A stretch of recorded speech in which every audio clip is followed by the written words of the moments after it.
And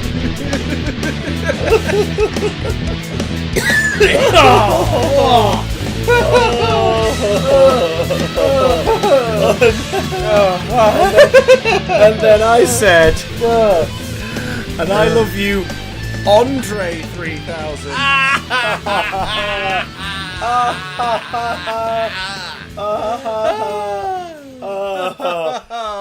And then I got depressed because I couldn't figure out whether or not he would have survived the snap. Ask the Russos. Hey, Russos, did the members of Outcast survive the snap? No.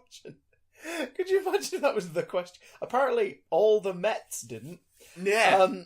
Ladies and gentlemen, guys and ghouls. What? I don't know. I'm just assuming that all female listeners are also the undead. Jims and Jules. Yes? Jim et Jules. Yama Huamhua. Welcome, you batch of unripened kumquats, to Big Damn Cast, a podcast about geeky gossip, nerdy news, and all the bullshit that's fit to distract you until you reach the grave. Welcome, my son. My to name. the machine. Oh, what's that from? Pink Floyd. Oh, okay, sorry. I just thought for a second that you were about to introduce me to some cyber porn, No. which arguably Pink Floyd is. You are listening to the somniferous tones, known to put y'all to sleep, of Christopher, blessed be the children we, Johnson. And Matthew on your left, Watson. Ooh, you beaut. You're on my right, though. No, I'm not on your right, but you're going to pan this in the edit. Ah, I'm going to be on their left. In the visual medium of podcasting. That's not true. We just put it straight down the middle. And up inside like a warm kitten. This week we're going to be talking about some shit. And then we're going to be talking about Avengers Endgame in spoilerific glory. We're pretty much just going to be talking about Avengers Endgame. Essentially. Guys, this is your warning now. If you've not seen the movie Avengers Endgame and you do not want any of it spoiled, go away. If you want our spoiler-free thoughts on Avengers Endgame, go to our YouTube channel, Big Damn Channel, and check out our spoiler-free video review, which was recorded after our initial viewings of the movie. Review. It's a review. A reviewer. It's it's our quick turnaround review on this new format known as a vlog. Yeah. Or video blog. No one's ever done these before. It's unprecedented. Literally brand new. This is the end game, you know? We are the first. So that's warning number one, you swines, for a revolutionary new medium. But we'll be getting into those in just a moment, and we'll be reading out some of your emails about Endgame toward the end of the episode. But first, a couple little bits of pop culturally new hairs that have cropped up this a quick. You've seen a trailer featuring a man and another version of that man. Will Smith. Talk to me about Will Smith's Looper remake. Gemini Man. That's all I got from watching the trailer. I was like, so it's Looper. No, it's not time travel. What? It's cloning. So it's Klooper. Klooper. Yeah, it's Klooper. George Klooper. Yeah, it was difficult to really pay attention to any news this week, seeing as a film this little movie called Endgame came out and made $1.2 billion in its opening weekend. Yeah, so... It's like, fuck me sideways. But yeah, we did get a trailer for Ang Lee's Gemini Man. The long in development Hell project, not with Ang Lee at the helm. It's been in development since at least the early 90s, which sees Will Smith's, again, he's only just been attached to the project. There was many other names attached to it in the past. Will Smith's assassin targeted by another assassin who it turns out is basically a younger version of him. And from what's in the trailer, it seems like it's some kind of cloning thing. Cloning. Yeah, cloning. So it's like John Wick meets The Sixth Day. Okay. Because The Sixth Day was so good. Oh god! Oh my god! I'd forgotten about that movie. That was a Channel 4 favourite for years. Wasn't it? The Sixth Day is great. No, it's not great. It's not. I mean, there's fun to be had in it, but not much. What's the other one where it's Arnie and the Devil and stuff? Oh, End of Days. End of Days. End of Days is great. End of Days and The Sixth Day used to get so much play on Channel 4. Yeah, they just like days. They just like day films. They love days. 500 Days of Summer, followed by End of Days. What a double bill. Days of Wine and Roses. Happy Days. The movie. I don't know if that's the thing. There wasn't one, but there should have been. Yeah, why not? There would be if it came out today. So this is what Will Smith's doing instead of more Suicide Squad then, essentially. Yeah, because he's still shooting it. Like, because the trailer came with, like, an announcement video at the start. Well, it comes to the Will Smith at the start going, "Hey, I'm Will Smith. This is the trailer for Gemini Man. Here I am on the set. Woo, we're still filming this, but here's a trailer. Yeah, whoa, it's me, I'm Will Smith, and this is Gemini Man." Ah, that's hot. It's so hot. It's He wants. hot. If YouTube Rewind, he wants Fortnite. And, oh God, He does want Fortnite, but he doesn't want to be talked at by teenagers, or he will tear off their arms. Shove them up your butt. So some sci-fi action glory featuring Will Smith. It feels like fine. the 2000s again. Yeah, it looks fine. I don't know what how people are feeling about it, but it looks like a action film with a de-aged Will Smith fighting a now Will Smith, but he doesn't look that different. Like, you just kind of have to go off the fact that his younger version is clean shaven and has the sort of like fade haircut. Yeah, with the raised sort of peak. Yeah, like a flat top almost. Whereas the modern day Will Smith is graying in the temples a bit. But yeah, I was like legitimately confused at moments in that trailer as to which Will Smith was the Will Smith from when. Oh my God, I'm going cross-eyed. Which Will just Smith try is the not Will to Smith? think about it too much. Which one? And try to just have fun. Which and one is that Big goes Will? for you at home. Or whatever the line is from The Spy Who Shagged Me. And that's the only time I will ever quote an Austin Powers film beyond the first one. Because they bad. First one's alright. International Man of Mystery. Well, it sort of aged exists well. in that misogynistic window of because it's adapting that period of cinema that is kind of dodgy. Like, whereas it, so two isn't very funny and 3 is just god awful. 3 is bad. 3 is really bad. But as for the Gemini Man, it will be reserved. Also coming at us, we've got Godzilla King of the Monsters, which got another final trailer. A final trailer. Each trailer for this has just featured Millie Bobby Brown with more and wetter hair across her face. Yeah. I'm assuming all from the same scene. Yeah. But it's just like, is this film just, hey guys, here's Stranger Things girl. Here's Millie in Bobby the Brown rain. with wet hair. And also monsters. Now her hair is more wet and some of it is on her face. Now her hair is very wet and more of it is on her face. That is this film. No, it looks like this film is just literally going to be let them fight. And Let them fight too. Let them fight too. Ghidorah Boogaloo. Oh, it just... King Ghidorah. Do you want to see Godzilla fight other giant monsters? Do you want to see Is that what you Godzilla want? fight a 3-headed dragon? Is that what you want? Yes. Then that's what you're getting! That's what you're getting! You're getting so much of it! Is Godzilla and Kong going to feel like an anticlimax? Probably! Like, I'm looking at what's happening here, and it's like, they really want to do Godzilla vs. King Kong after this. Like, it's like, no, this is it. Like, this, how can you go, you can't go bigger than this. I think in the trailer they say there's 17 of these fuckers. I wonder how many people are going to see this movie having not seen or given a shit about the 2014 film. Because they look like very different beasts.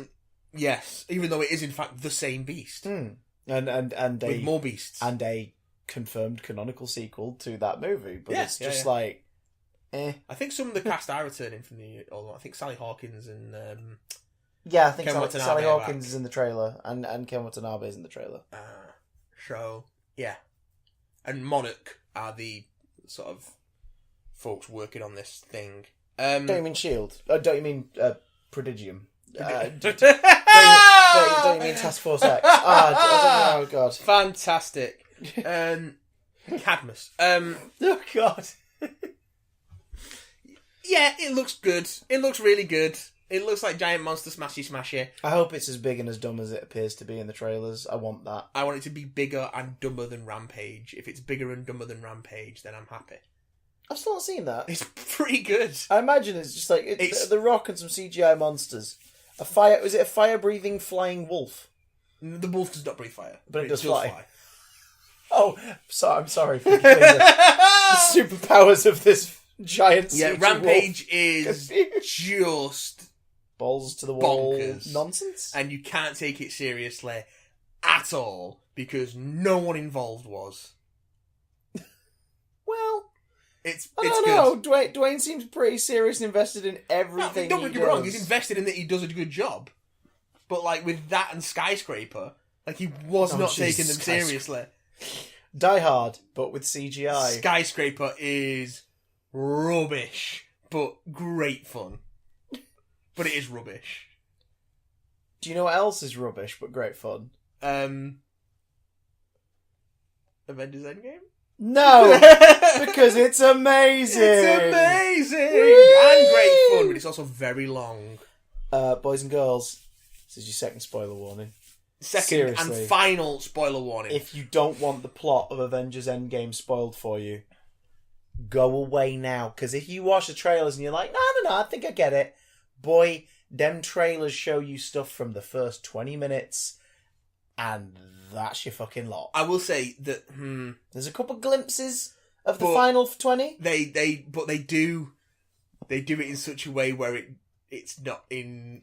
It's not correct either. Like yeah. Like Infinity War, there have been some digital tricks pulled in the marketing for this film, and indeed in the merchandise and everything. And some shots To in the mislead trailers that you. aren't in the film at all. Yeah, boy! So Things that are missing in the trailers are there in the film in some shots.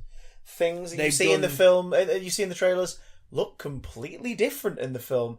Characters you see in the trailers look completely different in the film. it's similar to One character in particular in one very specific shot in the trailer does not look like that in the film. Also, it's basically the opposite of the Hellboy marketing. Yeah. Where they just showed you the entire film. Oh God, yeah. Oh Christ. They Missed out the creepy Mummy Returns flesh ghost thing. Flesh Ghosts. So, Floast. That's the name of my metal band. Flesh Ghost! Flesh Ghost!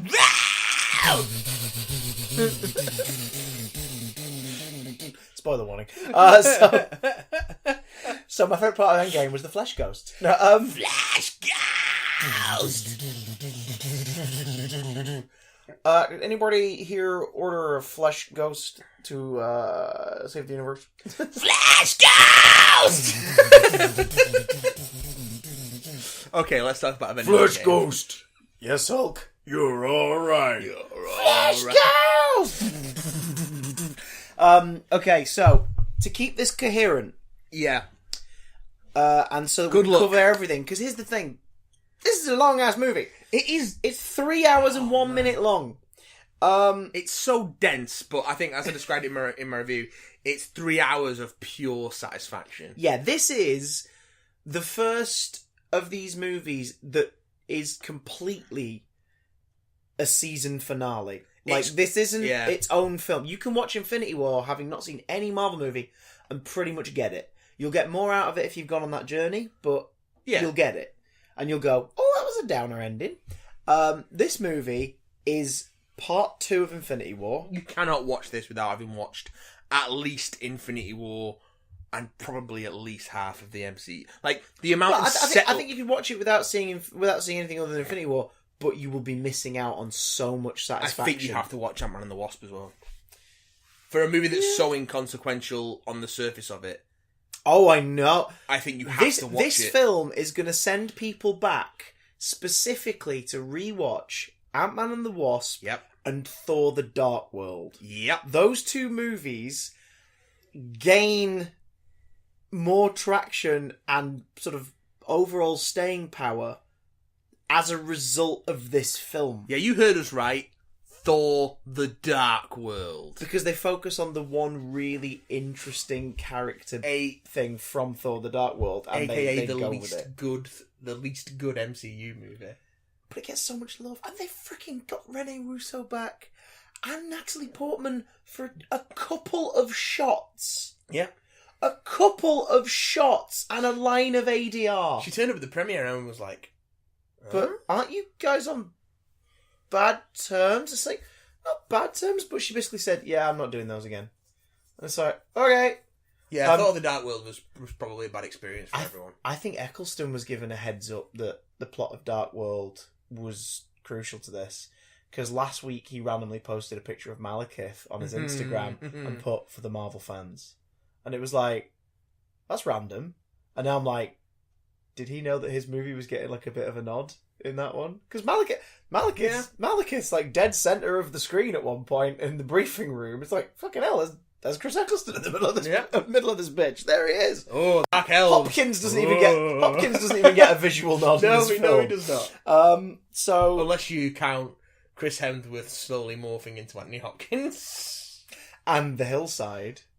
Yes. In Norway. Yep. Which, again, I think it was Mr. Sunday Movies video pointed out, that specific location isn't just there.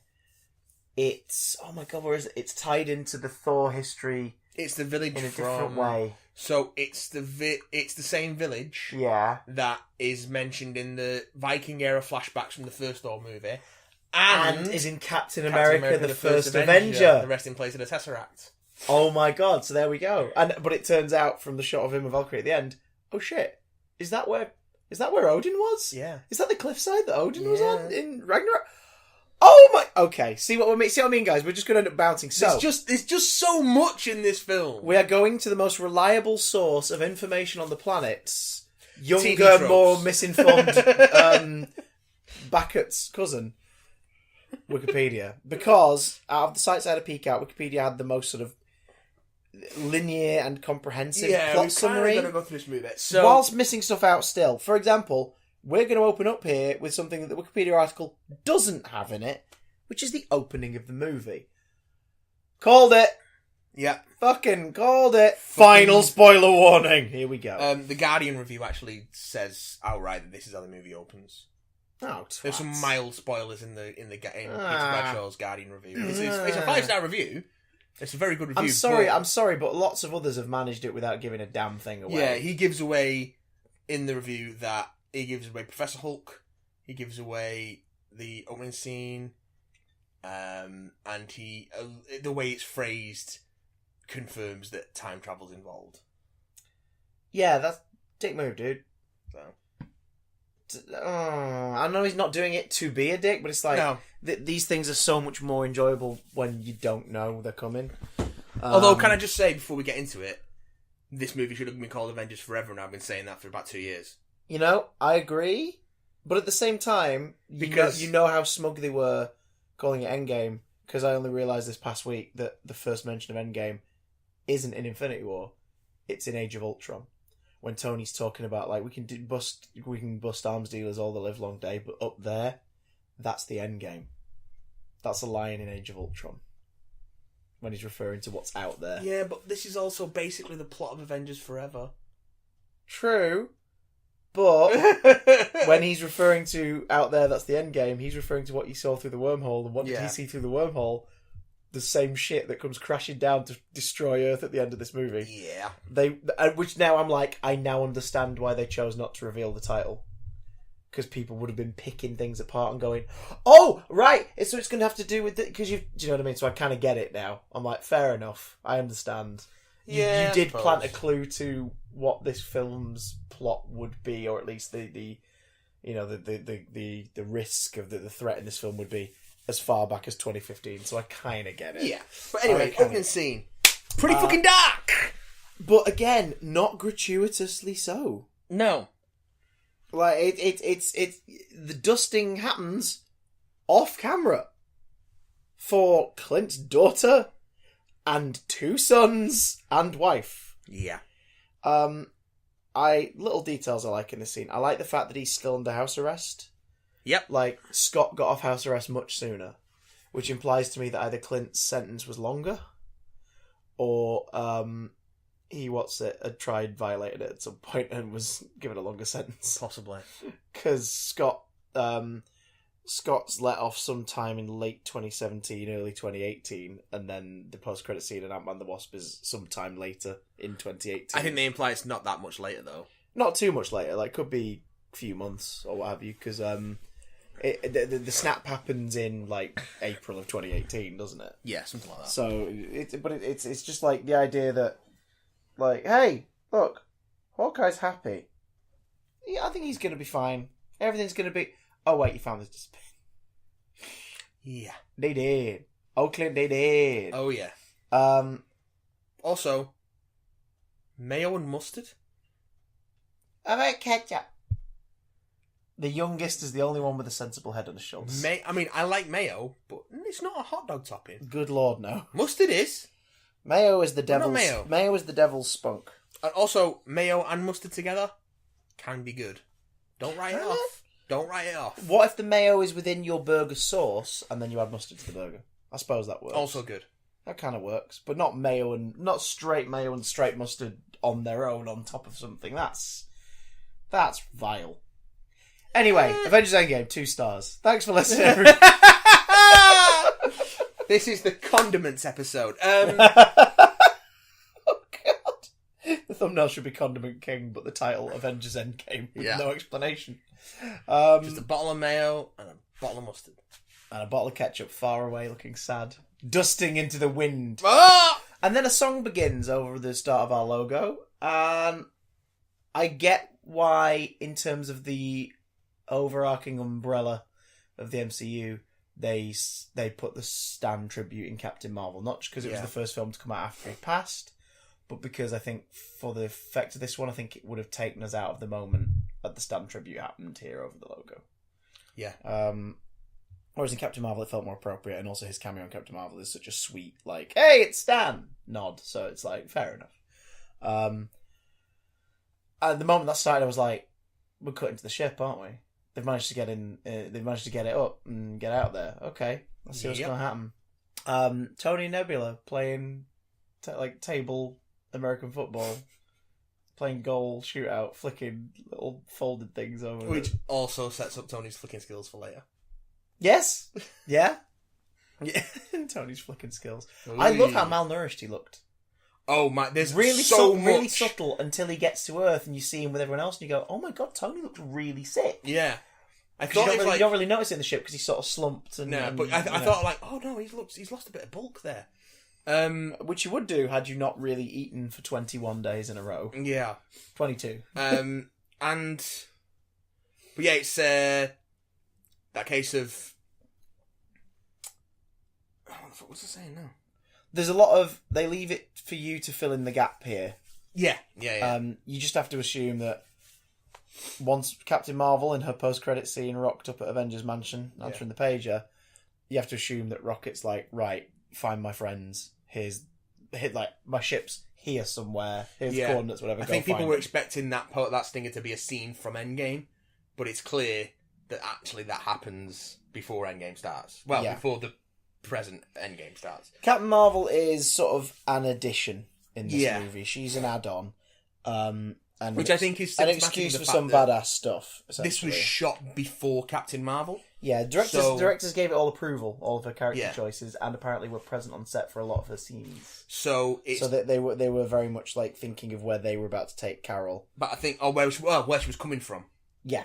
Oh no, but I mean in terms of their journey as filmmakers, like they were about to develop this character based on what they knew they wanted to do, so they were there going, okay, do that, Brie, do this, maybe do that, Joe, Anthony, could we maybe do it a bit like this? Great, fantastic. I mean, the characterization absolutely feels consistent. Yeah. But it is a case of she's tangential to this because they didn't really know what she was yet, I think. Yeah. But as I was trying to say before, one of the things they do really well in this movie, and they do a lot of, is using quite subtle CGI and makeup effects to make people look completely fucking different. Yeah. In various ways. Yeah. And Tony being so malnourished at the start is a big example of that. I love the fact that he's leaving a message for Pepper that he's not even broadcasting it. He has no idea if it'll ever get. No, he can't broadcast it. He's just leaving it, hoping someone finds it. And the idea that the nanites are now just that helmet. Yeah. Sat there, half formed, because that's probably the most they can do. Plus whatever's in his chest unit. Yeah. The Tony Nebula sort of forced friendship is quite sweet. I almost wish we saw more of it, but I get it. We've got to keep moving. We've got a 3-hour movie that needs to feel like it's chugging along, so I get it. It's the way she just puts him in the chair after he falls asleep. It's just quite sweet. Knowing that he's probably going to pass away as well, she's like, I'm just going to leave him here. Like, this is more dignified. He's tucked in. Yeah. And just, again, little touches, like when he's sort of settling down, he wraps himself up in one of Star-Lord's jackets and just kind of, it's just lots of little things. in that moment that's great. And the way that they just take their sweet ass time on that shot of his face as that light starts to slowly get brighter, and you're like, yeah. Is Tony about to pass over to the other side? What's going on? Nope. Carol Danvers, motherfuckers. And again, a subtly different costume, like it's slightly different at this point. It's got more of the gold shoulder plating and everything. And then it gets a complete fucking overhaul later. Yeah. And again, a more of a traditional kind of comic book look for the Marvel legacy. Yeah. It was pretty cool.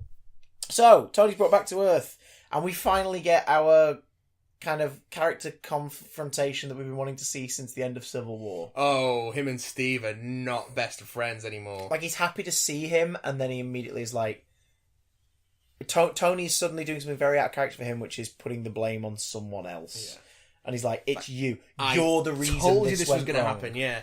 And again, in that moment, they're like, I was right. Age of Ultron, sure, it didn't work out. I was right. And it's like, you did it the wrong way, though, Tony. Like, we all know. Yeah. You did it the wrong way, and you're just rambling because you're delusional and near death. Like, but, you know, it's him reinforcing everything he believes. And this is where the investment in these films is so important.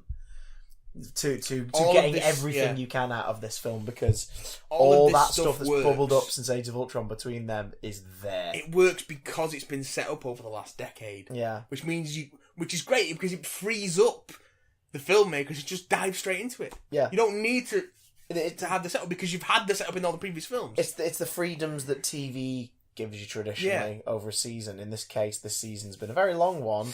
With 2 or 3 episodes a year. Yeah. It's very long form episodic television. Very high budget TV. Yeah. That's what this is, and it's why it's so.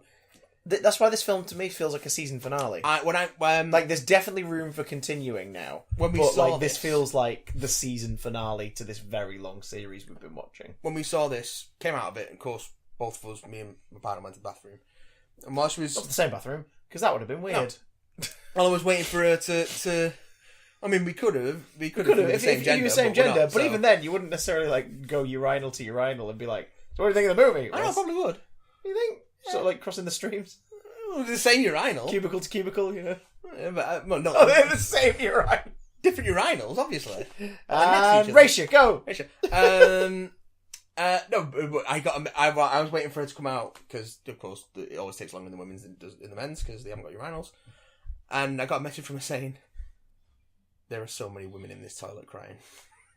Oh, that's weird. It's like there was just a lot. So, yeah, this movie managed to pack enough emotional weight to have a bunch of women crying in the Great Northern Odeon toilets. Like immediately after the movie. At 11:30 on a Friday night. Well which is not unusual for Manchester, really, but... It's not usually in the Odeon. Yeah. Yeah. That's pretty great. So the tensions are there. We get one of the best lines of the whole fucking movie, which is, "I'm sorry for a moment there. I thought you were Build-A-Bear." Okay. Maybe I am. He doesn't fucking know what that is. He's just like, maybe I am. Rocket does not give a fuck anymore. I love it. And just the whole but Rocket is one of the more level-headed people. Yeah. In this entire situation, like Rhodey is, for all of his military training and his patience, is starting to lose his temper a bit from everything that's going on. Yeah.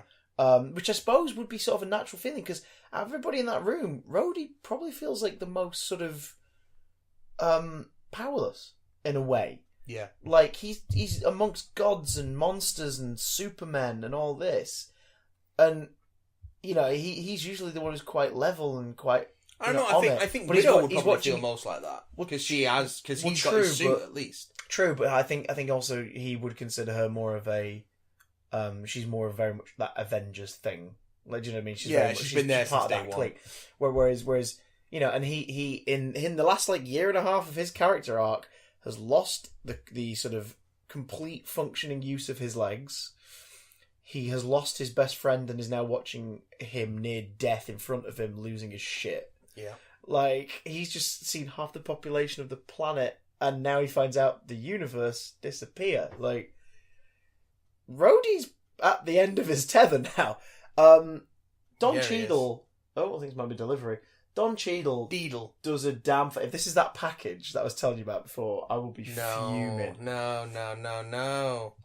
Don Cheadle does an incredible job in this film. Does old Don.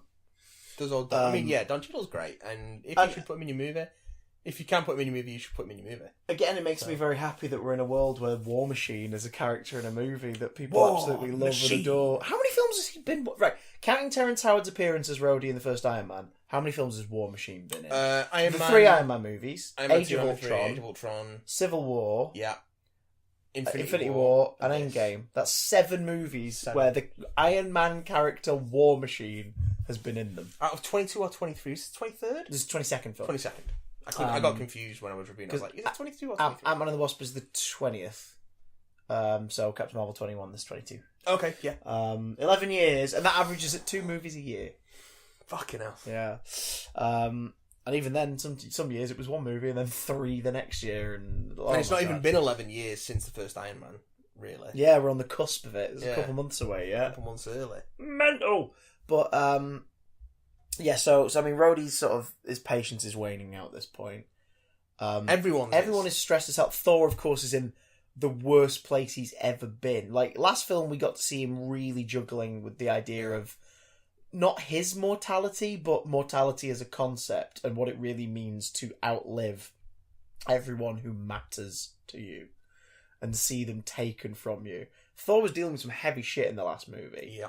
In this movie, he failed. Like, he failed in the last one and it's weighing on him. And then in this movie, he does something that makes him feel even more like he's like, right, I win. Why is everything not better now? Why am I not in a good place? Why am I not happy? And it drives him insane over the course of 5 years. It breaks him. It absolutely breaks him. And I know I've seen, we'll get to him properly in a minute, but like, I've seen people online saying that took me out of the film, his thing a little bit, like sort of the comedy element of it. And I'm like... I think it's only played for comedy when it's... In that initial scene. In that initial scene. After that, it's actually like, oh no, he is. I mean, he does funny things. Yeah. Running past the glass in the back of shot, for example. It's one of the funniest shots in the film. And his attempt to sort of cover up his motivations and stuff in front of Frigga is very funny at first. And then it's just really sad. I'm like, oh, my boy. You just want to give him a hug for most of this movie and be like, dude, I'm so sorry. But anyway, but yes, everyone's dealing with some shit. Carol's just there like, look, fucking, no offense, guys, but like, I've got to go be you on other planets, like, all the time. So, do you want me to help out or not? Oh, we figured out where Thanos is. Right, I'm going to fucking kill him. And at that point, you're sort of like, all right, Carol, welcome to the team. Right. Go and beat the shit out of the Mad Titan. All right. So they've realised that they have a sliver of a chance to set things right by either forcing Thanos to use the stones or finding a way to use the stones to bring everyone back. Yep. So off they go to the garden. Because energy signature suggests that the stones have been used again on a similar scale to what happened on Earth several weeks prior. The events of Infinity War. Mm-hmm. So they get there. And Thanos has destroyed the stones. Of course he has. He's used them to destroy themselves. And it's fucked him up. Yeah, which, further nitpick, people again going, well, hang on, if the stones don't exist, then that balance isn't there in that universe anymore, which is the whole point of the other timeline. It's like... No, because he's already done it. Or, the imbalance is, all 6 stones have to exist in the same space.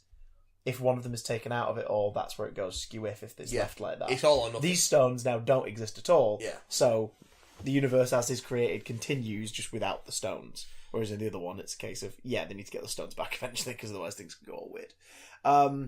But, yeah, Thanos is fuck. And that imagery, which is used throughout this movie, of anybody who uses the stones and isn't ready for it. Because Thanos was obviously...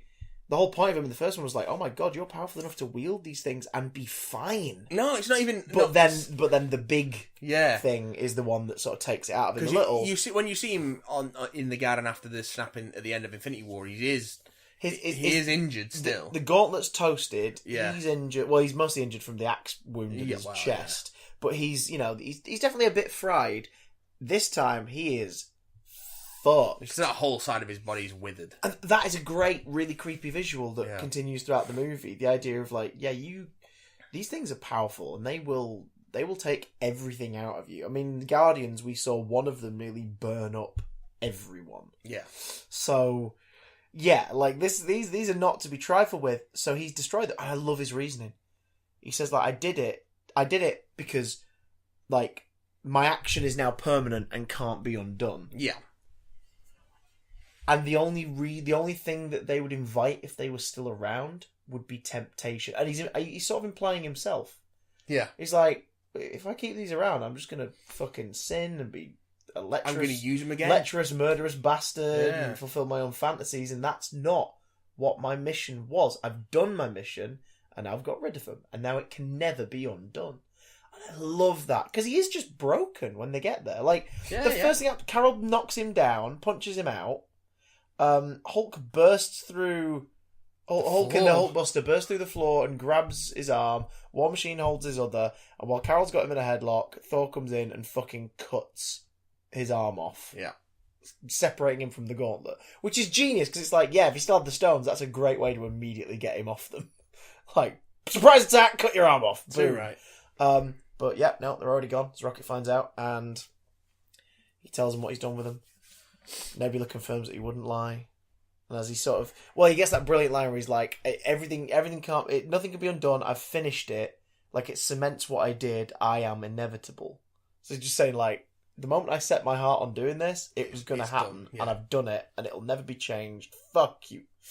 Nebula says he can't lie. Thanos starts to be like, thank you, daughter. Like, maybe I should have shown you more. And then Thor lops his fucking head off. Yeah. And the whole cinema went... Because you're like, wait! We're 15 minutes in! They just killed Thanos again. Going back to what I said in my review, this is in as much as you can say this about a multi-million-dollar tentpole movie from a huge studio. This movie does make some brave choices. Oh, good lord! In the way it handles things and handles characters and things like that. It's like it does not do what you're expecting it to do. And the thing is, after this point, the movie doesn't necessarily need an antagonist, because the story is about like dealing with loss and figuring out how to live with that loss, and then being given a glimmer of hope, a glimmer of a reset button. And do we take the chance? But it's not. I mean, we'll get to this later. It's not a reset button either. No, not really. Not really. No. Oh god, no. Things do not go back to how they were at the freaking start of Infinity War. Yeah. Like, that's not how this works. But, you know, oh god, I have so much respect for the balls on them for doing what they do. It's the when the caption comes up and it's 5 and it just hangs for that little extra moment and then goes, wait. Years. Like, wait. Like, oh, fuck me! 5 years later. Oh my god. It's so, like, Jesus. Thor lobs the head off. I went for the head. And here we are.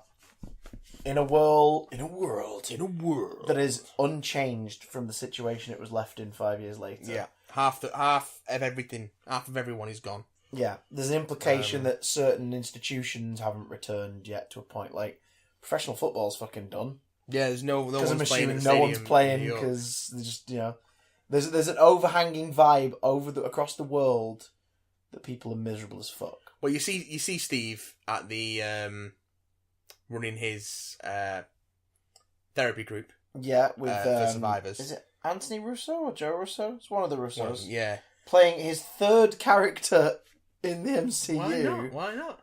In a really sweet scene, just like a guy saying, "Look, yeah, I lost my husband in the snap, and it's taken me this long. I've started dating. I've been on one date, and like we both cried. But I'm seeing him again." And Steve's like, this is great. Like, this is what we need to do as a people, because otherwise Thanos may as well just kill us all. Yeah. Like, we have to move on. And Jim Starlin's in that scene. Yeah. Just fucking sat there like, everybody, hi audience. I'm a big chunk of why you liked the last movie, because I came up with that big purple nutsack-faced bastard. He got an extra big special thanks in the credits as well. Did he? Yeah, he got the producers would like to recognise the producers would like to recognise the significant contribution to this work by Jim Starlin. Did he get like a shorter one in the last one and they've got no fuck or something like that? I'm not sure, Because it's regardless of how you feel about like his Thanos work and this, that, and the other, because let's face it, I think there are more Thanos stories than there are incredible Thanos stories. There are even more Jim Starlin Thanos stories than there are good Jim Starlin Thanos stories. Jim's done a boatload of Nick Fury as well, hasn't he? No, you're thinking of Jim Steranko's art on him on Nick Fury. There we go. But like at the same time though, Thanos is an insanely compelling character. Whether his objective be to save the universe, to murder people, to woo death, like he's been a damn compelling character. Whether it's flying around a stupid helicopter with his name on it, Thanos has been compelling as all hell. So like, yay, good cameo, good work. Someone else is in that scene as well, I believe. Another writer or artist is tucked away in that scene, but I can't recall. This is a movie. This is more full of Easter eggs than the reduced style at Asda. Hey, which annoyingly doesn't have that many in it. And I'm really annoyed because I love buying Easter eggs on the reduction. I love buying Easter eggs, but I might get a few more tonight. Meats, which I don't eat anymore at home. No, corn now. No meats. It's really unsettling my stomach. Anyway, yeah. Oh god. Where were we? Oh yeah, farts. So therapy group. The world is not in a good place. Therapy group, which again is a nice call to Winter Soldier, like because that's how Cap meets Sam. Like he goes along to the PTSD sort of the veterans group session. Yeah. And it's like you get the sense maybe Cap's doing this because Sam isn't here to do stuff like this anymore. Because Sam would be doing that. Sam would totally be doing this, and Bucky would have totally been there at those sessions because he's rehabilitating. And oh my God, Steve! Everyone's gone, and then we get Natasha, Black Widow, is coordinating. She's basically Nick Fury. Yeah. To a very small fleet of agents around the world, comprising at this point of Rocket... Around the universe. Comprising of Rocket, Okoye, Captain Marvel and War Machine. Yeah. Rocket's doing some stuff, Nebula's doing some stuff out and about. I love the whole, like, there's been an earthquake, this, that and the other, and she's like, right, how are we dealing with that? And Okoye's like, we deal with it by not dealing with it. Yeah. Because she's basically saying, like, calm your tits. Like, we can't do everything. Some of this is not... Like, there's not always an enemy that needs punching that. Like, we just can do what we can do. It's an underwater earthquake. What do you want us to do about it? Yeah, it's like, come on. You don't need to do anything about it. Calm down. But it's because Nat feels kind of... Not guilty, but she's sort of... She has to do something. She's got a guilt. But she's got a guilt that she's alive and so many others aren't. Yeah. Like, survivor's guilt is what she's carrying. That's what all of them have, to a greater or a lesser degree. But it's breaking her down. And the idea that her friend, because as War Machine says, like, there's a shitload of dead people in was it by the border, wasn't it? So it was Cartel. And he's following the trail. Yeah. And they know that it's Clint. Clint's basically taking it on himself to murder all the bad people that survived the snap. Which is just fascinating. Grief. And so he's basically a sort of Punisher-esque figure. Yeah. He's the Ronin. Yeah, he's the Ronin. And Also in this scene we get to see Carol's amazing new haircut. Yeah, like, suit, totally not even paying attention to the suit, because the hairdo is so good. Which is sort of a mix of Carol's hair in the comics and Marvel's hair in Captain Marvel. Yeah, it's the short crop, sort of spiked. With a big old swishy fringe. Yeah. Love it. It's a great look. Keep it. Thanks. Nat breaking down was sort of the first bit in this movie really that made me go, oh, I'm actually getting choked up now, because it was like, fuck. Like, the one glimmer of hope in this world is that her friend survived, but for 5 years they've not been able to find him because he's been doing some horrific things. But just before this, we get the San Francisco cutaway. You're right, that is just before this. I hope you watched Ant-Man and the Wasp! In You Lockup, or whatever it's called. You Store It. There is a lockup containing a bunch of obviously stuff that's just been found left behind. And specifically it's Locker 616, which I thought was a nice little nod. It's very good.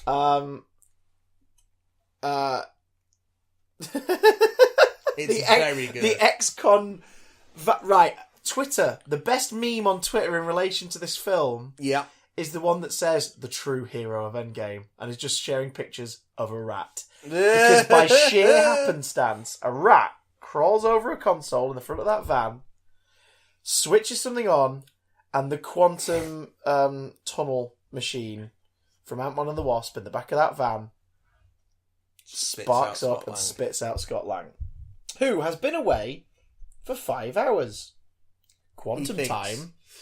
Yeah. In real world, it's been 5 years. So, post-credits of Ant-Man and the Wasp, he goes into the quantum realm because they're doing experiments on it for time and time travel and travel, you know, I said they're measurements and shit. They're getting something so they can help treat Ghost. That's it. Well, and they talk about, like, we need to get this right because otherwise you might end up in the 50s. They make a joke about, like, being spat out in the wrong year or something and then be like, wait, what? And they're like, never mind, come on, get in there. Just go, it's fine.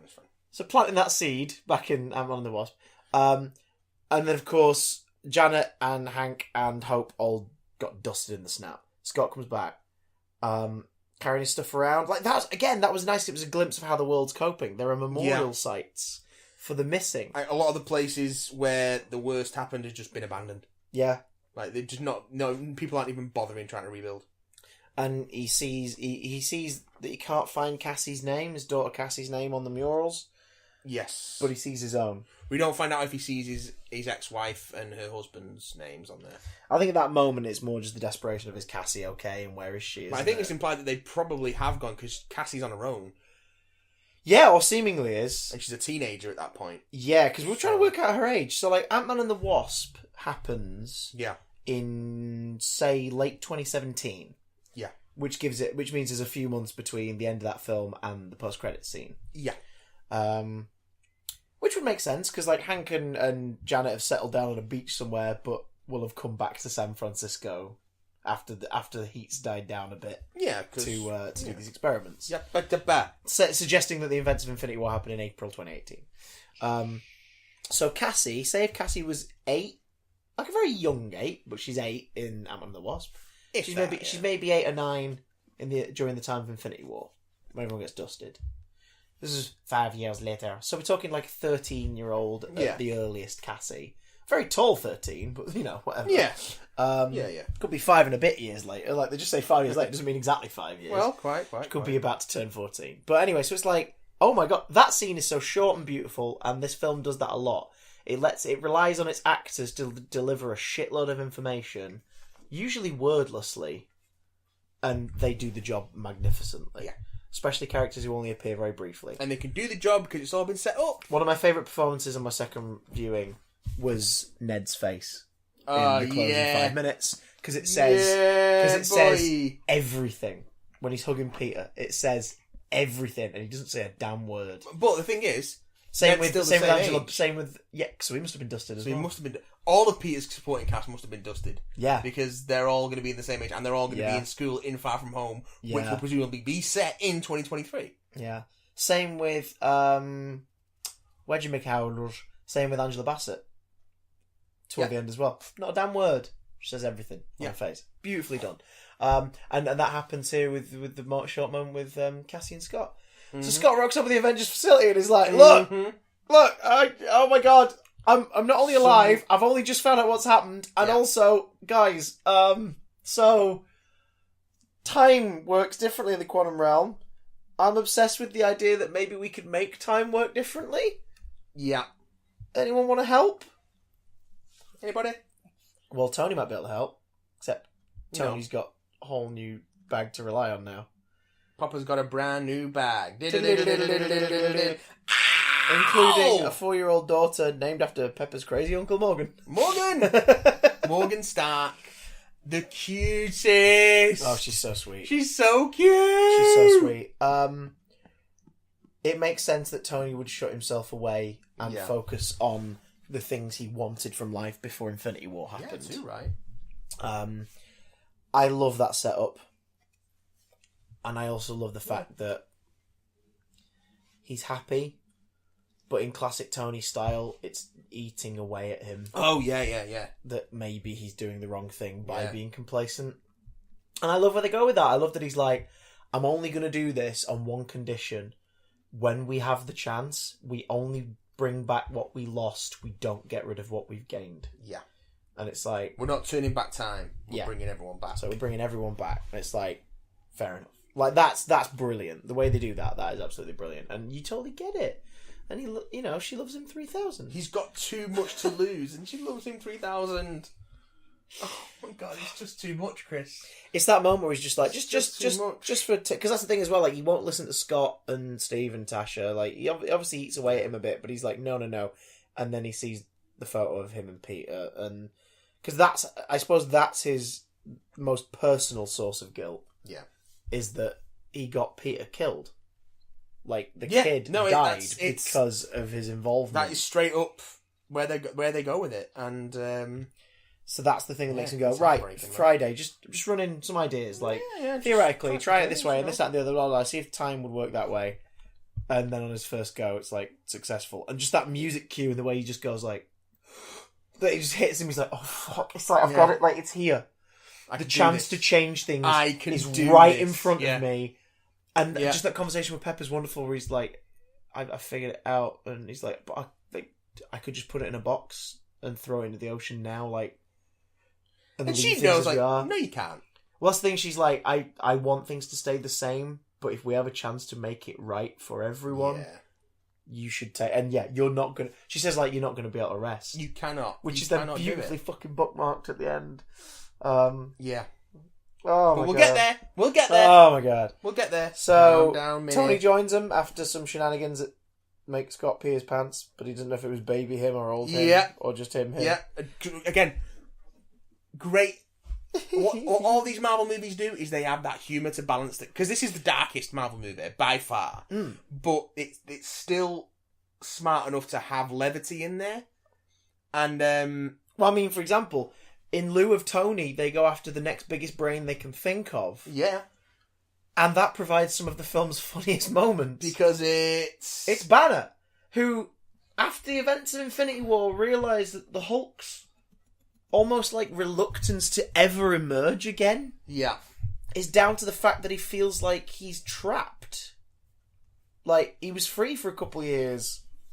He was the champion of Sakaar and beloved by thousands of people on a daily basis who worship the ground he walks on. He came back to help Asgard and then got his arse handed to him by Thanos, and it scared him. Like, it freaked him out. So he didn't stay inside Banner and refuse to come out because he was like, no, I don't want to fight Thanos. He was like, no, I'm sick of being your go-to. Like, this isn't me. Like, I want to be free. Yeah. You're using me. So Banner goes into his lab and spends 18 months tinkering around and decides, well, the Hulk isn't a disease. Maybe he's the cure. So now we finally have fucking 90s favourite Professor Hulk. Banner is Hulk. Banner is all Hulk the time. All the time. And there are stories you could tell with this going forward. You could tell stories of the Hulk re-emerging and being like, the fuck, dude? He has to eat a lot. Yes. He has to eat an awful lot. That. She's got some paper there, sorry. He used to eat an awful lot, including sausages. Lots of sausages and scrambled egg. So many sausages. All the sausages. Take selfies with kids. Yeah. Oh my god. And dabs. Is your embarrassing dad in the Hulk body? That's what he is. Great. And you sort of get the sense as well that he doesn't see the rest of the team very much, and that he's just been kind of enjoying a happier life. I think it's implied that this is the first time they've seen him since he's gone Professor Hulk. Yeah. Or at least the first time they've sort of had a catch up with him. Yeah. Because he's just been, I mean, he has a catchphrase. Kids say the catchphrase, so I wouldn't be surprised if he just set up somewhere, like, had barbecue all the time, did science in a shack, and, like, just had people over for parties. Like, and you kind of go, do you know what? Banner's earned a rest. Yeah, he's earned a rest after all the shit he's been through. And also, like, he lost 2 years of his life. Yeah. So, like, he's going to come back and be like, I'm just gonna live. Let's see what we can do. So he joins them, and time travel goes a bit wibbly. And it takes Tony's return to really set things off. There's only one piece. Oh god, the moment with the frickin' taco is hilarious. Nebula and Rocket return from something, and like the ship just, was it the Benatar, that ship? Yeah. Just frickin' blasts the contents of Scott's taco, and Hulk just walking along with like 20 of them in a bag. Just sort of looks at him, smiles, just takes 2 out, goes to him, and keeps walking. You're like, this is adorable. Banner's so chill in this, it's great. 2 more recruits are needed. One is in Japan, Natasha tracks down Clint and recruits him.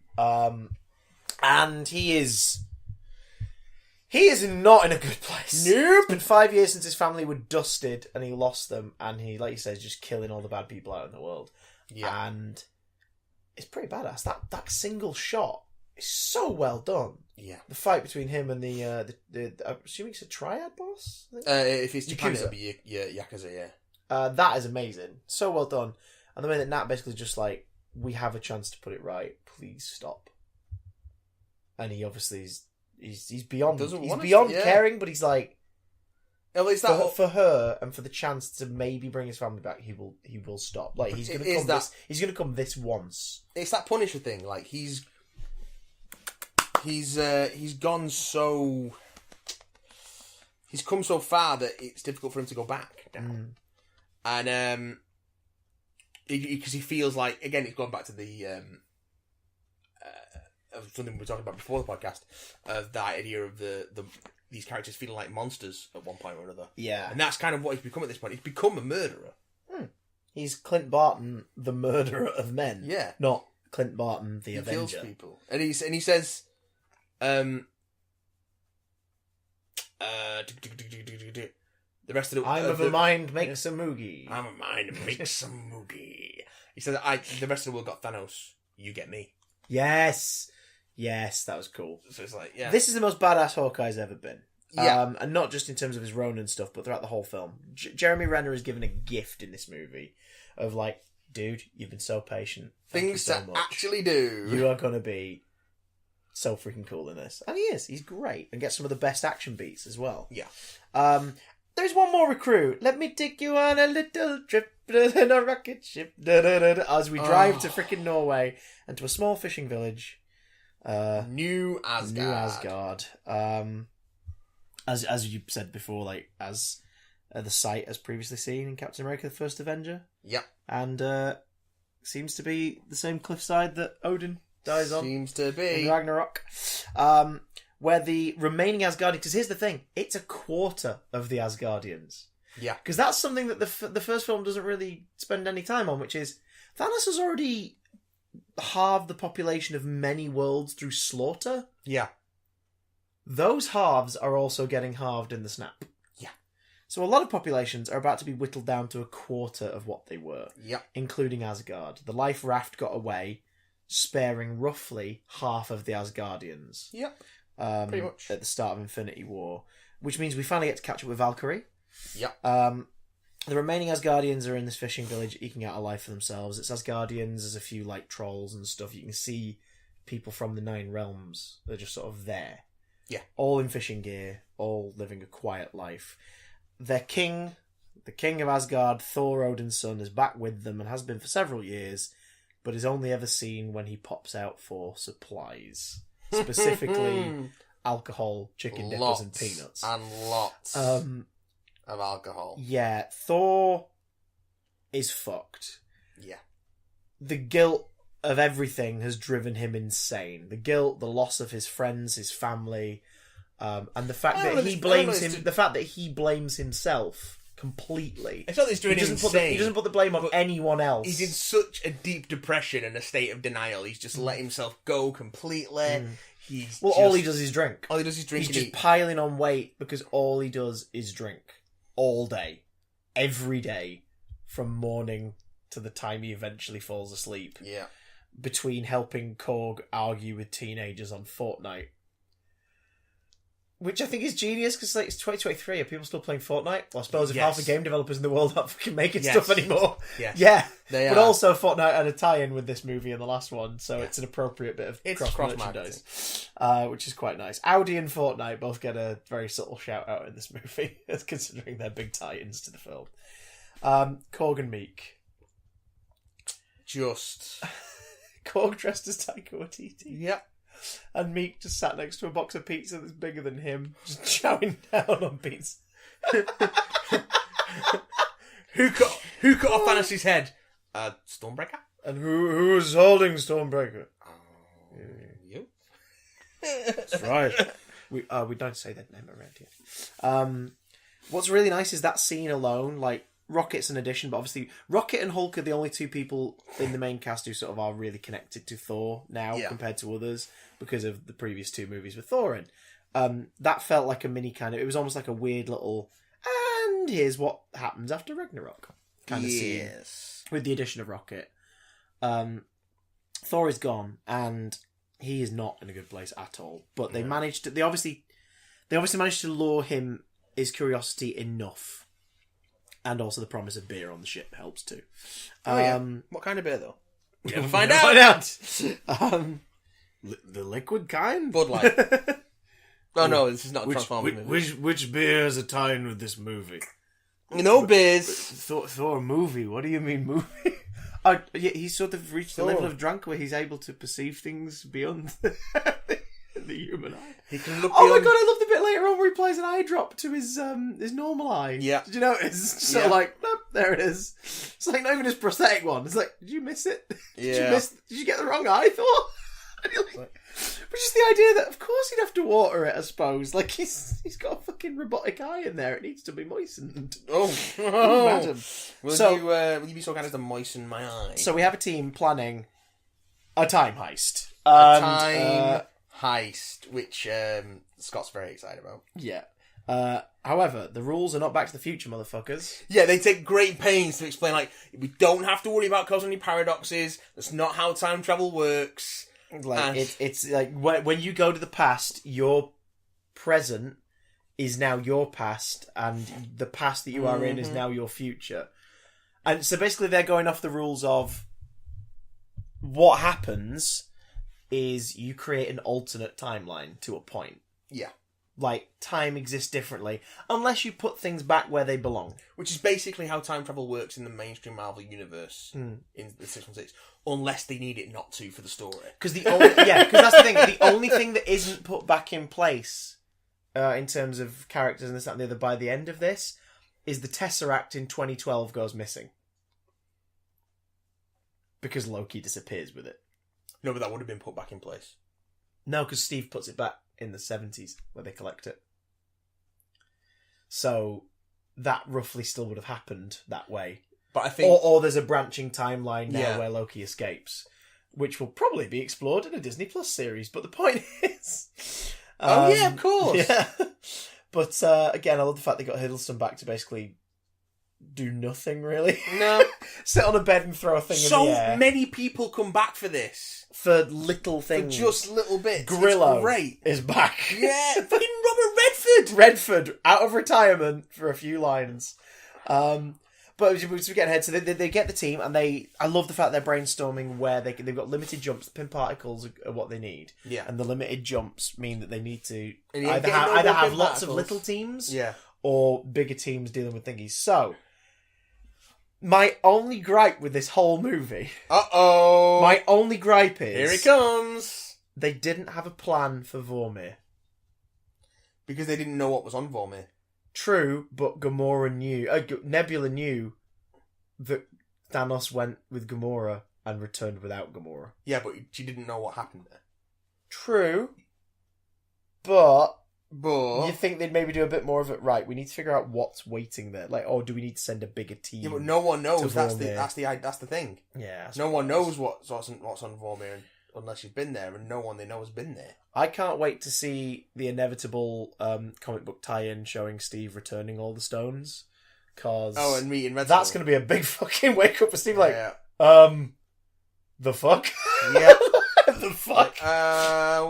What hey, this? Hey, Hans, do you recognise me? Hans? Johan. Do you recognise me, Johans? Johans, booby! To which I'd love, because of course he would just go through his his NPC spiel. Yeah. He probably wouldn't even recognise Steve. He'd just be like, Stephen, son of what's he called? Whatever your fucking daddy's called. No, because it's... He usually says the father, though. No, he says the father of the women and the mother of the men.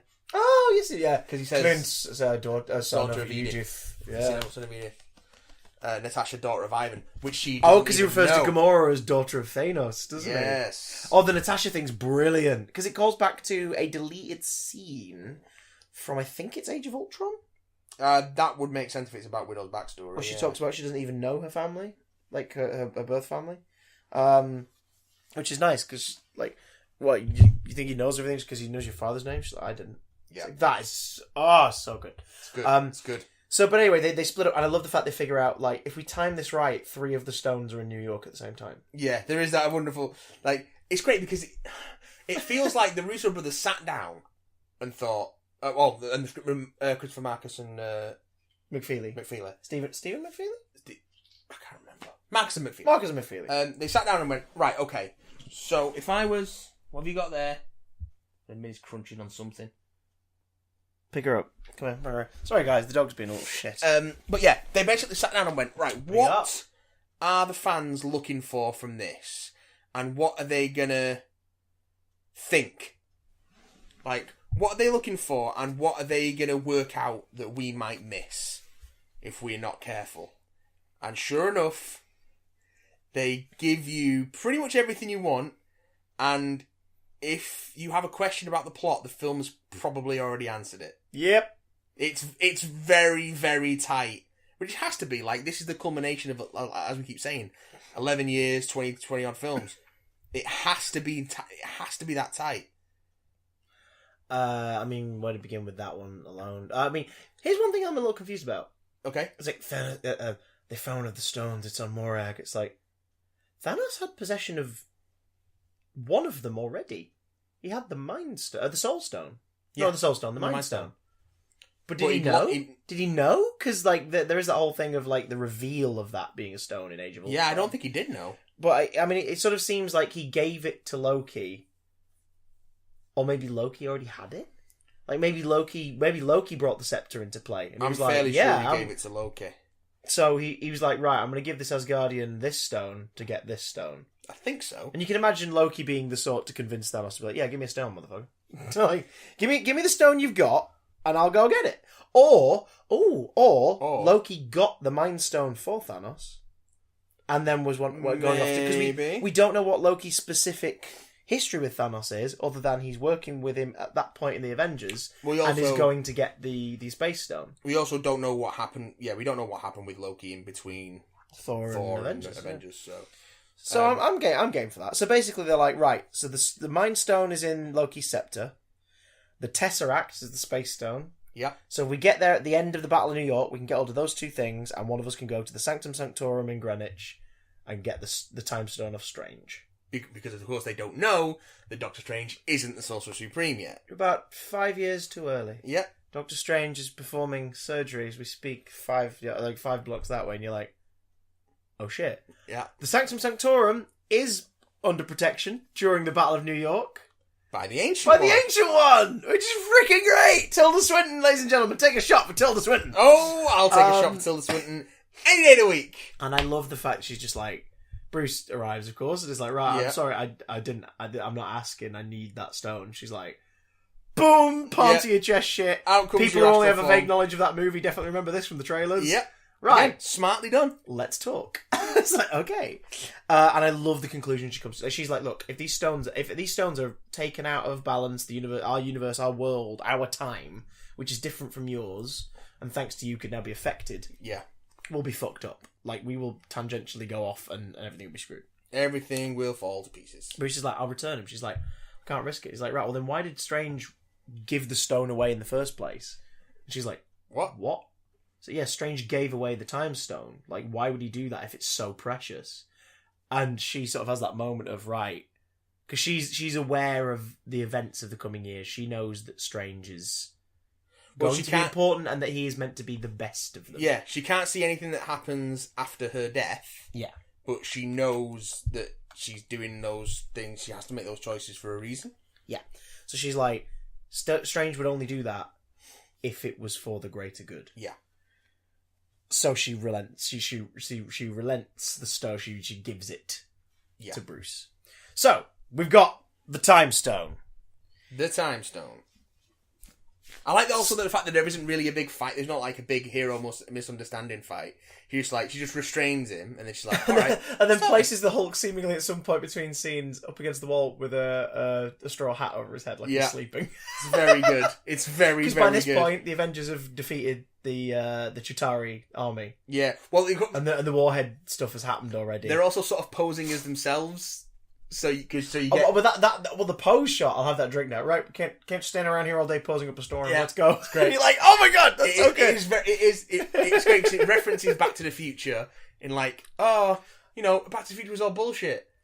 But then they do a Back to the Future too and have them loop into their own track. It's really good. So good. So and really fucking ingenious. So you get... So let's go Tony. Let's go Tony and Scott first. Well, you get that Tony and Scott. Before that, you get that wonderful moment where Hulk goes off and they're like, maybe you should, smash some stuff just to keep up appearances. Yeah, so no one questions why they seem to. Bruce just like lackadaisically, half, just going, because that's what's really nice. Like they sort of you see in that scene, like these Hulks look different. Oh yeah, one's the Hulk and one's Bruce. But it's that whole thing from going, just sort of like half-assedly shoves a motorbike down the street. It's brilliant. So I love that. But yeah, so Tony and Scott go to get the Tesseract. Yeah. We get to see why Loki's gagged. Because he's already mocking Captain America, setting up the freaking recurring joke. It's making it a recurring joke. So in Thor: The Dark World, it was a thing that he was doing. We also get Scott Lang's comic relief again with America's ass. It's like the uniform is nothing for your ass. It's like, Tony, like, why are you even looking? Like, don't listen to him, Cap. As far as I'm concerned, that's America's ass. Like even after everything the whole Ant-Man shit is still going on of like, thank you. I will, Captain America. Like, he's still doing it. After everything he's seen, he still idolizes Cap. Because of course he does, because it's for Captain America. Like, it's... so funny. Yeah. But you get to see, like, the aftermath, and of course the S.H.I.E.L.D. agents that come to collect the scepter. And you're like, shit, it's Rumlow. The strike team, it's Rumlow. Led by Agent Sitwell. Sitwell. It's like, this makes sense. And we know Sitwell's involved, because Sitwell is in Item 47, like, he's part of the clear-up. But of course, these guys are on the side of Hydra. Well, in the MCU, he's the most prominent S.H.I.E.L.D. agent that isn't Coulson. Yeah. But we know that these guys are on the side of Hydra because the events of Winter Soldier. Yeah. So the Russos chuck in a massive love letter. I mean, well, first off, they give a love letter to Joss Whedon in the bit where Iron Man then dives out the window to intercept to the bottom floor, and it's a recreation of the shot in Avengers where he's plummeting out of the tower. It's very good. And it's like, nicely done. Also, he's in the same sort of style armor as Infinity War, although it's a little more tech heavy, less like less morphy, and the colouring is the classic Iron Man colouring. Yes. So the full yellow sleeves with the little red gloves, the small red booties, the freaking yellow legs, little underpants. Like, well done, guys. Yeah, you've done it. Like you've chucked in the complete classic look because it is such a round, muscular kind of shape. Yeah. It's like, fuck it, we're going to do it. It's the last film. It's the last film for this character to show off his suits. Let's do it. But then they homage their own movie. Because Cap, disguised as Cap from 2012, goes into the elevator, and it's like, oh my god, are we about to Winter Soldier up in this bitch? Are we about to Winter Soldier up in this bitch? It's like, no. But no, they go, no, do you know what? We're going to make you all remember that awesome moment. We're going to make you feel a little something. We're going to indulge in the fact that you know that Cap knows what they know that they think he doesn't know about them. And then we're going to fucking Secret Empire your asses. Which I still haven't read. But I love that. I love the fact that they turned a thing that annoyed a lot of the fandom in the comic books initially. Yeah. And they turned it into a gag in this film. It's great. That works beautifully when he just leaves. Like, I'm going to be taking the scepter. And it's like, no, you have to talk to... the secretary and all this, and they're like, I don't think it'll be necessary. He's like, no, don't worry. We believe that people are trying to intercept the delivery. So I'm going to have to call a thing, and he goes, no, don't worry about it. It's fine. Hail Hydra. And Sitwell's just got a look on his face of like, okay. I didn't know we had. And Rumlow's face is great because he's sort of overhearing it, and his face is like, wait, he's in the club? Oh, fine. Like, it almost looks like he's like, we're all right fine then. I guess it's okay, Mr. fucking Big Shot up in the Hydra Club. And then as he leaves the lift, it's just that smug... Oh my god, and it's important for me to tell you that. It's that smug grin on his face as he's walking away from him, that he's like, did it. I love the fact that Cap uses things he learned in Winter Soldier to his advantage in this. Because then we get some sweet cap-on-cap action where Captain America of 2012, in his mask to keep them distinguishable, fights 2023 Cap. Not only is it awesome, it's also funny. It's great because again they're completely evenly matched because of course they are. Well, the first thing one of them's Captain America and one of them's more experienced Captain America who probably doesn't want to hurt younger Captain America. And they're beating the shit out of each other, and it's great. Well, the first thing they do is throw their shields at each other, and they bounce off each other in midair and ricochet around the atrium. All right, that's cool. So that's cool as sin. And then just the fact that he's like the photo of Peggy falls out of Steve's thing, and younger Steve's like, where did you get that? What did you say that name? Margaret, save Margaret, save Margaret. And then he's tussling with him, and he goes, "Bucky's alive." Oh yeah, and past Steve goes like, "Wait, what?"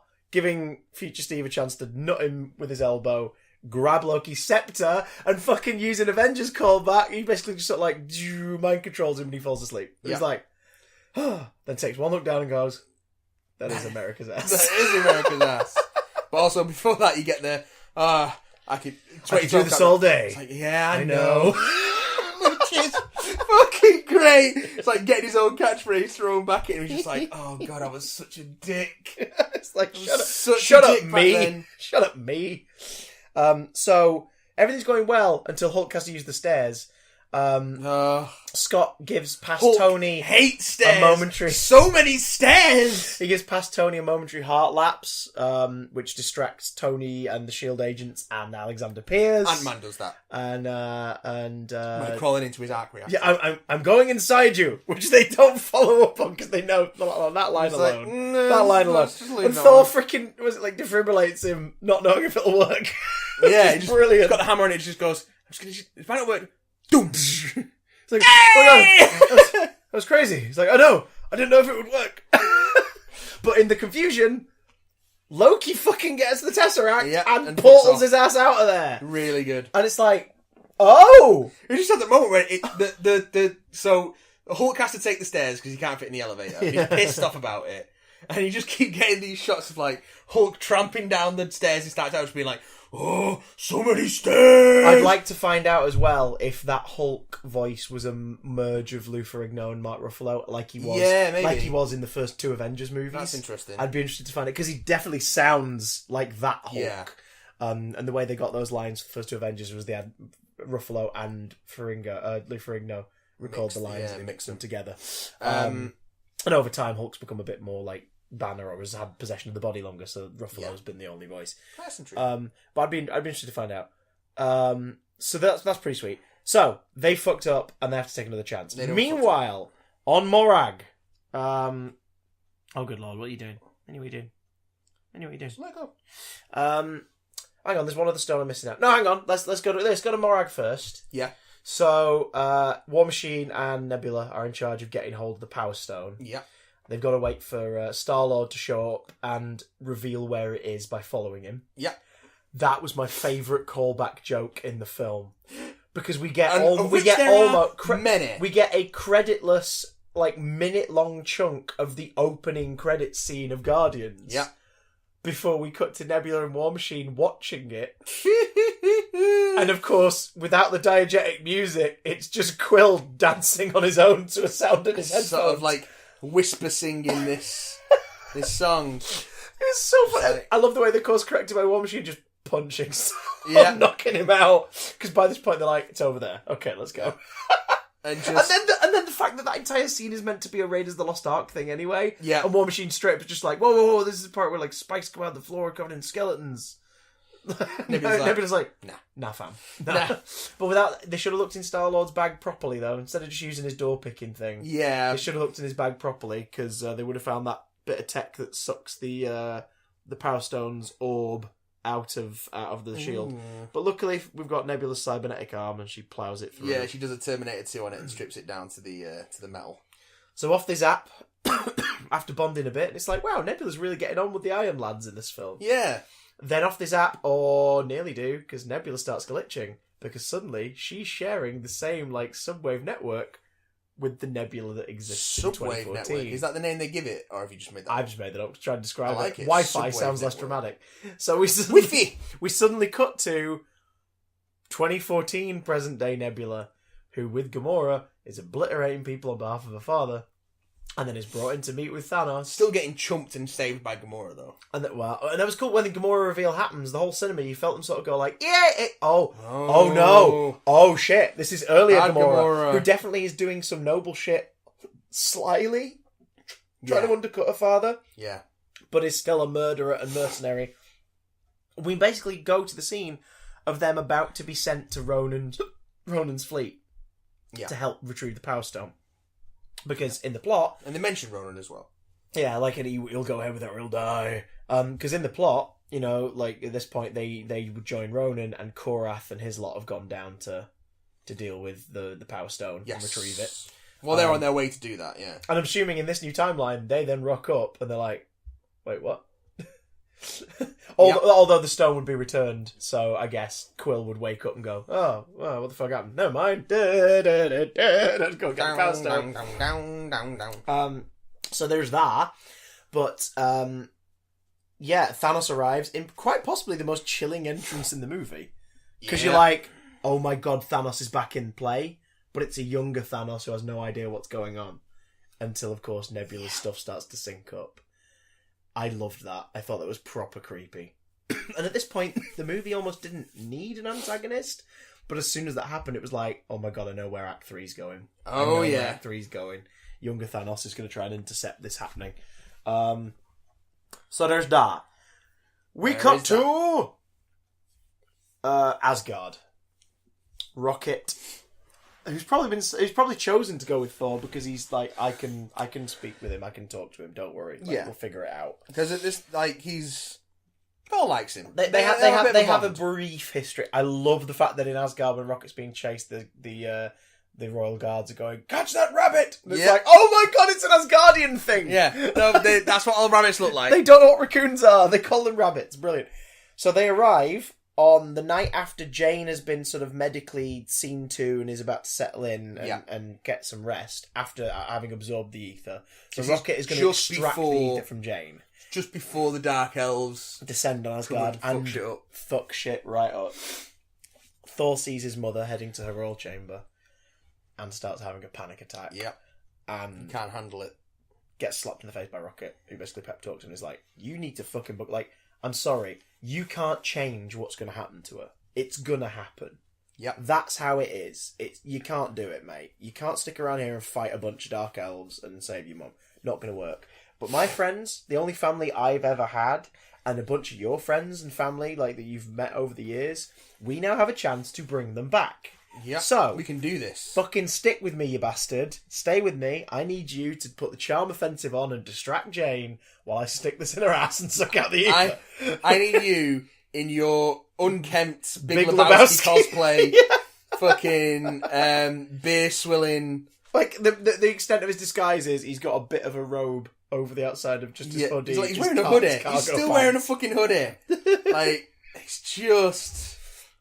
Yeah, you need to put the charm offensive on Jane. You are not going to win Jane over. This is not your best look, my man. As long as you can distract her, I'm going to get this shit out of the system and we'll move on. And Thor flees. Yeah. And it's like, oh my god. And it's like, people still think that they're playing it for laughs at this point, but they're absolutely not. Oh no, this is he's Thor's, breaking down. Yeah, Thor is broken. He's in a deep depression. He is completely lost. And he just can't face up even to the most basic of skills because he's not who he was. He's everything that he has worked towards, everything that he's valued has gone, and it's gone because he failed. Yeah, the badass who rocked up to Wakanda and cried, "Bring me Thanos!" Yeah, is long gone. He's gone. That was him remounting himself. That was him, and again, this film deals with it. That was him being who he's expected to be. Yes. And then he fails miserably and carries the sole responsibility on his shoulders. This is his fault. Yeah. He's snapped. Like, this Thor is the Thor we started to see in Ragnarok as his life as he knew it started to fall apart a bit. Yeah. Gone, cranked up to 100. Like, that's where he is now. He's not in a good place. We get a glimpse of this Thor in Infinity War when he's talking to Rocket about what he's going to do. Yeah. Like, he is not the calm, collected, stoic, Asgardian warrior god of legend in that scene. He's a broken man who's, like, you know, trying to justify to himself that, no, I am the king of Asgard. Yeah. And I will. And, you know, it's one of the best scenes in Infinity War, like, where it's just him talking to Rocket, and you can see that he's not in a good place anymore. And then he puts on that front, and he saves the day, and then he doesn't. No. And he plummets back to that place. Completely over 5 years into a pool of beer. And he's not great. He is absolutely at rock bottom. What he needs is the right person, the person who he's loved more than anyone else in his life, to tell him what to do. Yeah. And that happens here sort of accidentally to him, but it takes Frigga going, you're not the son I know, but you are my son. Tell me what's happened. It's like, you can't fool me. I know what's going on. I was raised by witches, boy. Like, I am a witch. I see beyond what the eyes see. And it's like, oh my god, this is great.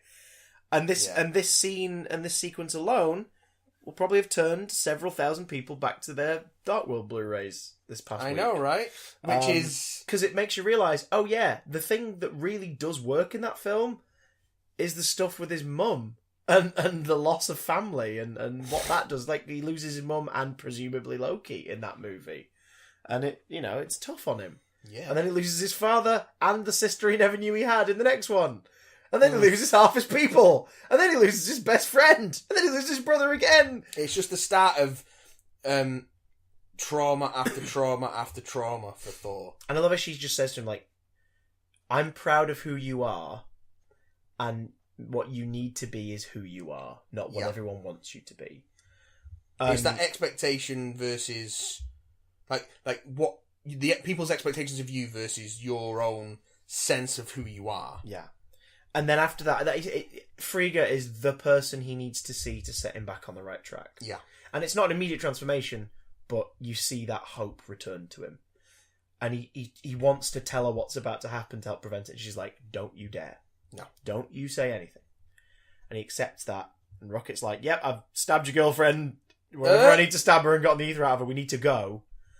And Thor's like, right, wait! Just before they zap away. And he holds out his hand. And Rocket's like, what are you doing? Frigga goes, takes a minute. Sometimes it takes a minute. And then fucking Mjolnir from that timeline. Yeah, boy. Up. And that look at... because at first I was like, oh, he's just getting an extra weapon or whatever. Or he's doing it for a gag. But it's when his reaction happens and he goes... I'm still worthy. You're like, worthy. Oh my god, this is wonderful! Because you realise that hammer really was a fucking big part of him and his identity and how he felt about himself. It wasn't just a cool weapon. It did pull it. Oh my god, the hammer pulled you off. Like, it means that Stormbreaker's badass as fuck. But Mjolnir, Mjolnir reminds him of who he is and who he can be, not who he's expected to be. Yeah. And it's so symbolic, and I love the fact they bring it into play for more reason than one. Final stone is Vormir, and Hawkeye and Black Widow, after a really fun fucking moment of them travelling at light speed through portals and shit in a ship going to a long way from Budapest, and you see those best friends once again just on a mission together, but this time not for anything sinister, not for anything like covert, for the right reasons. They're finally where they always wanted to be. Yeah. Best friends. Absolute besties with a spiritual, soulful connection that, oh shit, one of them's going to die, aren't they? So, sorry, the dog just spotted the cat. Quiet, man. A soul for a soul. So they rock up and Johann Schmidt goes into his NPC sequence. Welcome to Jumanji. Yeah, oh my god, please meme that immediately. So... they get there and they realise very quickly what it means. Yeah. And they both come to the conclusion of, we can't put things right unless one of us dies. And one of us has to die to get the stone to have a chance of putting things right. And they both know who they have to sacrifice. Yeah. Except the other is thinking differently. And what begins is quite possibly a really difficult sequence to watch, actually. Because you're like, oh my god, one of them is about to die. Yeah. And neither is going to let the other take that burden. Yeah. Like, they both want to commit an act of self-sacrifice so that the other can live and beyond this. Clint sort of makes peace to himself that I'm very different from the man I was when I lost my family. Yeah. It turned me into something I don't want to be. Yeah, I don't know if I can go back. Yeah, so I'm going to sacrifice myself. Please tell my family I loved them. Like, Nat, you can set things right. And Nat's like, I'm sorry, I existed for this. I had nothing until I had this family. Like, the Avengers is the first time I've ever felt like a person. Yeah. Which is... And it was all for this. I've spent the last 5 years carrying the burden and the guilt of being here when everyone else isn't. And now I have the chance to bring them back. Let me do this. Let me do this for my family and for the trillions upon zillions of people that were lost. And you're like, as an analytical brain watching a movie, knowing these characters and the popularity of them, I think we're about to lose Hawkeye, guys. Yeah. And that's how Minnie felt about it. That was exactly the sound that half the audience made in my screening. And then the film goes, nope, fuck you guys. Hawkeye launches himself off the cliff after a tussle, and then gets grappled by one of Nat's sort of wrist things, it's a whole struggle. It's like they're both fighting each other to be the one who sacrifices themselves. Yeah, whilst Red Skull's probably in the corner going, guys, the fuck? What? Just throw, like, you love Cheese Whiz, right? Throws the Cheese Whiz off the cliff. Bring any Cheese Whiz, throw it all! It's in his blood. Just like Hulk was eating the Hulk burning fudge earlier on during the brainstorm. Yes. When I spotted that, I was so happy. I was like, he's eating his Ben & Jerry's flavour, and it's green with little purple bits of fruit in it. That's amazing. I love it so much. And also, it's like a 4-pint. Yeah, this is the family pack, mother truckers. So there is that.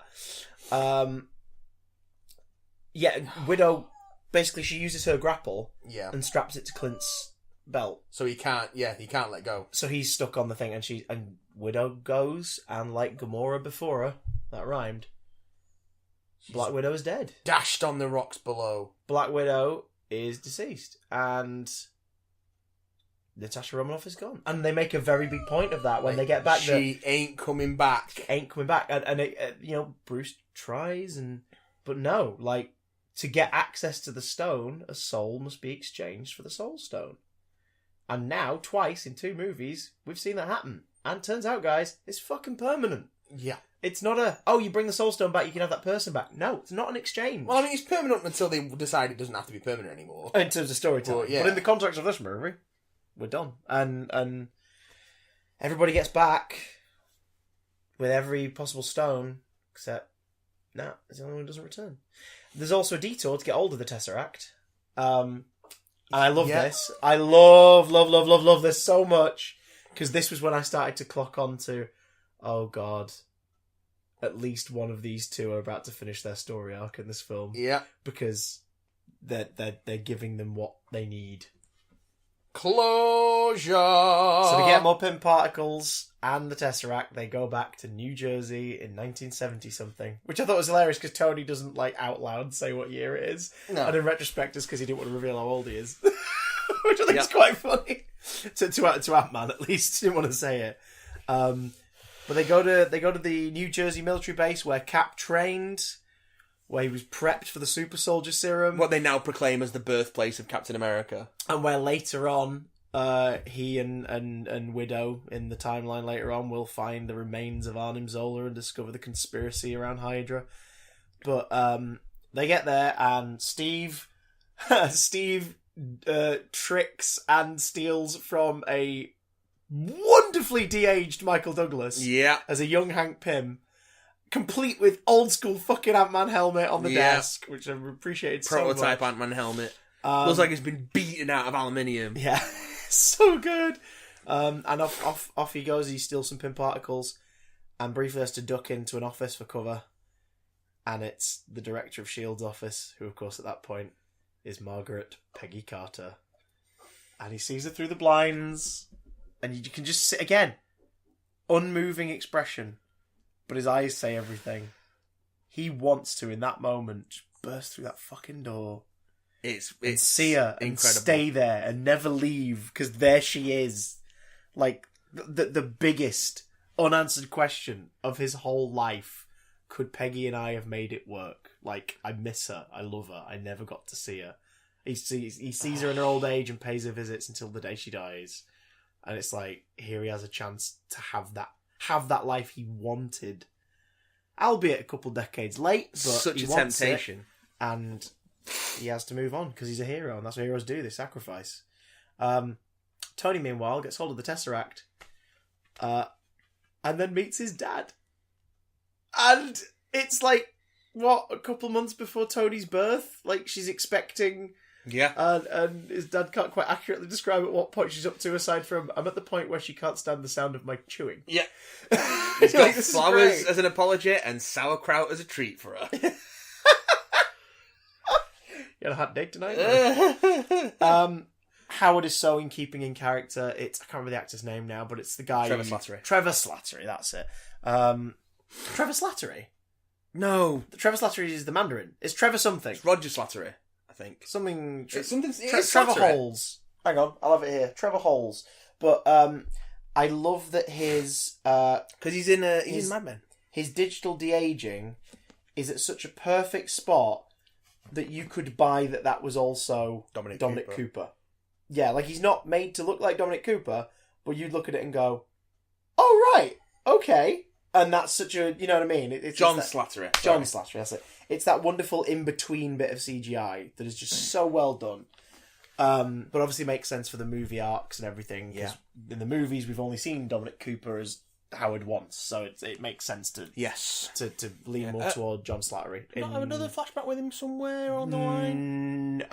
He appears in the Agent Carter one-shot.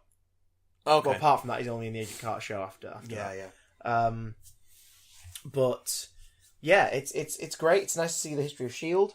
For Cap to get a little bit of summon, and for Tony to talk to his dad about the fact he's now a dad without ever really giving it away. All of that is so well done, and I love how they don't make it gushy. Like, he stays on mission. Yeah, but you can see that he's like, I can't like that wonderful moment where he's sort of talking to him. He's like, Mr. Potts, like, hello, lost you for a second. You can see that on his face, he's just like, I can't fucking believe this is happening. Yeah. Like, we're actually at this point. And then he hugs him goodbye after sort of maybe retroactively in some time travel rules giving him the pearl of wisdom that he remembers from his childhood. And then off they go. And Howard goes back to his car and speaks to Jarvis, fucking James Darcy, playing an older, sort of greyer Jarvis. But still Jarvis. And a massive fucking, okay, we acknowledge you to fans of the TV shows. There you are, Agent Carter fans. You got Hayley Atwell and James Darcy in the same 5-minute span in our movie. There you go, motherfuckers. We're moving on now. It's like, fair enough. But it's just a nice little nod. They could have cast any fucker and they went, no, we'll get James Darcy in, we'll digitally age him up a bit, and we'll have him there in the shot. Because he is Jarvis. He is Jarvis! So that's great. And again, it's great for fans of the films who haven't watched the shows, who don't know the comics, because they'll be like, oh, Tony named the AI after his dad's butler. Like, it's a nice little sort of bow for them as well, which I think is quite cool. We get back and Nat is gone. But not only is Nat gone, Nebula's been switched. Nebula from the past has found out what they're doing, and it's made Thanos even more determined. And because even when Nebula has, after she's pulled her heel face turn, she's still like quite distant and cold with everyone, so no one notices. I do love that you can see the difference between the performances. That's why I think Karen Gillan did such an excellent job. Yeah, she's great in this. Because when you see the two Nebulas in the same scene, you're like, oh shit, that character has changed. Like, in terms of her delivery, and her physicality's different, and it's like, that's great. But like you say, she's still sort of distant and twatty with everyone enough that no one seems to notice. Because Thanos is like, they're not trying to prevent me from doing it. They're trying to reverse it because I did it. Yeah. And the cogs start turning in his head. And it's like, okay. So, we've got the gauntlet. Yeah. The internet. If you're listening to the internet, can you all stop complaining that, but hang on, like, what was the whole point of Nidavellir and everything and the gauntlet being forged by the dwarves and everything in the last one if Tony can just make a fucking gauntlet? Yeah. They weren't going to spend 20 minutes showing us how Tony figures it out, but they give you a sequence in this film that's very brief to show you that they don't just get back, put the stones on an Iron Man glove and then do it. Like, the implication is some time has passed between them arriving, even if it's a couple days or more or whatever. Time has passed between them arriving and them debating about who's going to do the snap. But also because they show an experiment. Yeah. They show them doing shit. It's in like a freaking nuclear test chamber. They probably also Like, have... They're figuring out how to just wield the stones just long enough for someone to, A, not die immediately, and B, make a snap. Like, Yeah. they're not doing what Thanos has done, where he's got a weapon that can contain them, use their power, and do whatever he needs to do with it. And they've also probably been able to look at what remains of the original Infinity Gauntlet as well. Yeah. So, calm your tits, everybody. Plus, Rocket goes, boom! And they all freak out for a second. So there we go. So, they're all around it, and I love this so much. I love this so much. Thor, obviously, he's like, survivor's guilt, desperate to make things right again. I can do it. He's like, I'll do it. And they're like, look, physically, we're pretty damn sure, yeah, you might be able to withstand this. Mentally, right now, you are not strong enough for this. And Bruce is like, steps up, he's like, I need to be the one to do it. He's like, not only do I know what needs to be done, like, bring everyone back, don't change anything, just bring everyone back. Not only do I get it, but the power of these stones is gamma based. The radiation is gamma, which was established in the Avengers. Yeah. That's why they bring Banner in the first place. And it's that moment where he's sort of like, it's almost as if I was made for this. And you suddenly realise, holy shit. To him, this was the point of everything he's been through. Yeah. It was for this. The Hulk is a cure. He's not the disease. He's found a purpose. It's like, holy shit. Russo's, Marcus and McFeely, I fucking love you guys so much. This is great. They get it. They get him. So Banner braces himself. It starts to tear him apart from the inside. But he snaps. And we have a party in the credits roll. No. Nope. He snaps and two things give it away. Because he's determined to do it. Because he's like, we have to make sure Nat's death was not for nothing. And the first... That's sort of like the final push for him that makes him go, I'm going to do this. Yeah. The first sign we get is Scott walks out into the lobby and starts to see birds. There's just birds in the trees, in the little garden squares that you get in these office compounds. Yeah. But it's sort of bird song. And it's such a subtle Disney-esque kind of thing, but it's like, yeah, before this, the world didn't look as bright. As a design and cinematography choice, things look brighter. There is bird song. There was not bird song before. Because there are only half as many birds. Yep. And then Clint's phone starts to ring, and it's Laura, his wife. And you're like, holy shit. This worked, because Clint got that brief glimpse that, like, the thing that drove him on earlier on when he was the test subject, and he nearly sees his family again. It's like, oh my god, it fucking worked.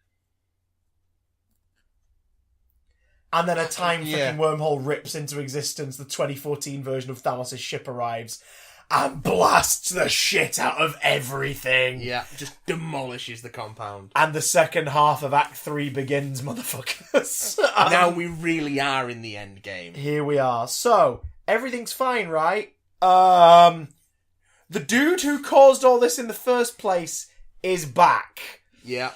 Younger and more determined. And as he points out, I'm grateful for what you've done. Yeah. Because what you've taught me is that the universe will not be grateful for what I do. The universe will resist. And while there are those like you out there who have the power to make a change, my work will not be left untouched. Someone is going to try and reverse what I did. Mm-hmm. So Two things. One, I'm going to reconstruct the universe using the stones atom by atom. I'm going to create a brand new existence that is half the size of population of everything. Maybe even less. And you know what? They'll be fine with it, because they'll never know any different. But first, to sort of commemorate the occasion Just to cleanse the palate. and baptise my new plan, Yeah. I'm going to fucking wipe out you, everyone you love, and your planet. Just for being such a pain in the ass. Which I love, because it ties into that unused line from the first movie that was in the trailers. Fun is not something one considers when balancing the universe, but this does bring a smile to my face. You get the idea that he says that. he never says it in the film. Ah, It's just in the trailers, but it's like, that's great, because suddenly you realise, yeah, just a reminder, guys, even though there are people who are like, I kind of get what Thanos' plan is. Thanos is insane. yeah. Thanos is the mad titan. Thanos is doing things the wrong way.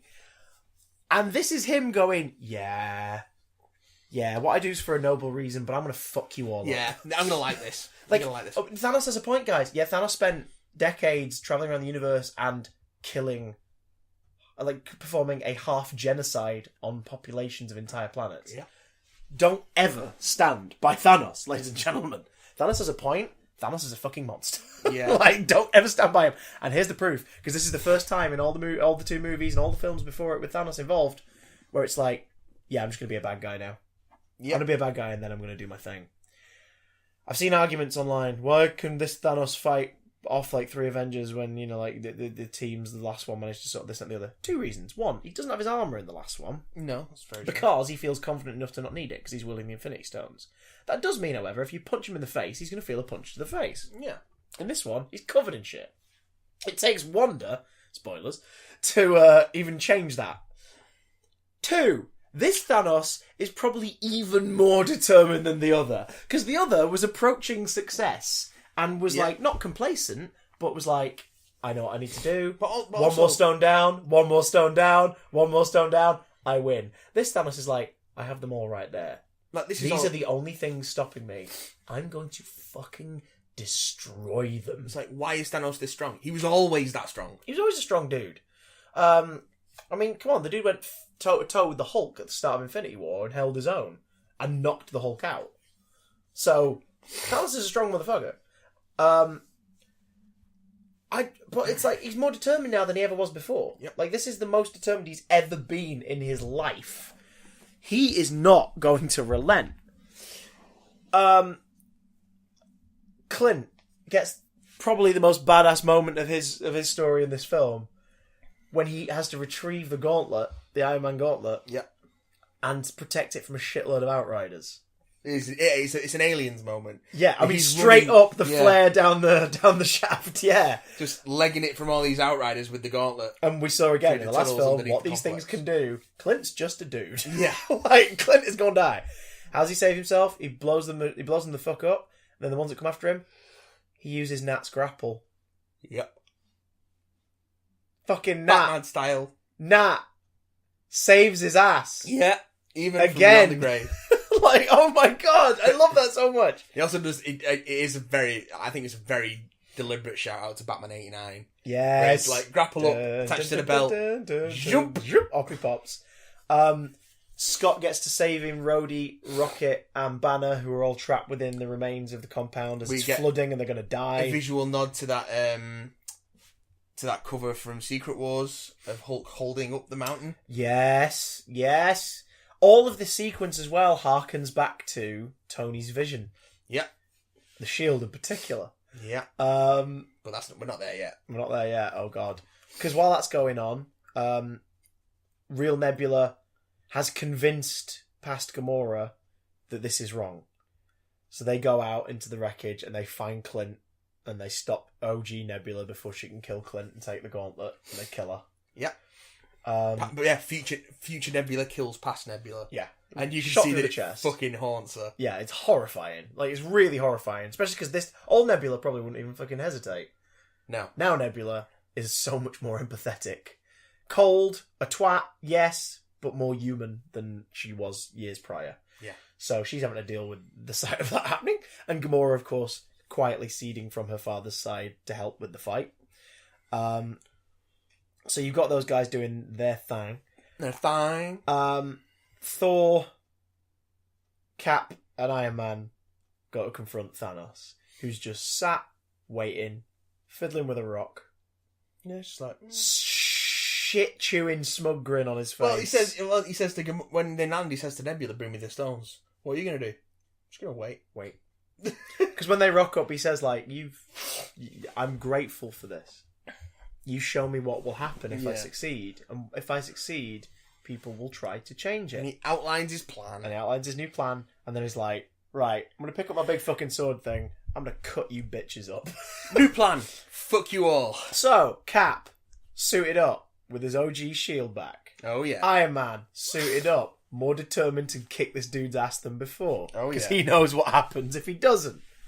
Thor, feeling fucking worthy. Out of shape, though. Grabs Stormbreaker, grabs Mjolnir, suits the fuck up, and as Kevin Smith put it in his Fat Man Beyond video about this, I'm so grateful that he didn't revert to, like, swole Thor. No, he's still, like... Because that's not the point. Like, the armour, like, as usual, lightning, the armour hits, he suits up, he superheroes the fuck up, he heals up, but his size doesn't change. No. Because that's something else he can deal with that later if he wants to. He's still... That's the thing that can happen. Like, that's not important. What's important is he's back to fucking deal with things. Still schlubby and out of shape. He has got Thanos in front of him, and he's going to deal with him. Yeah, he is.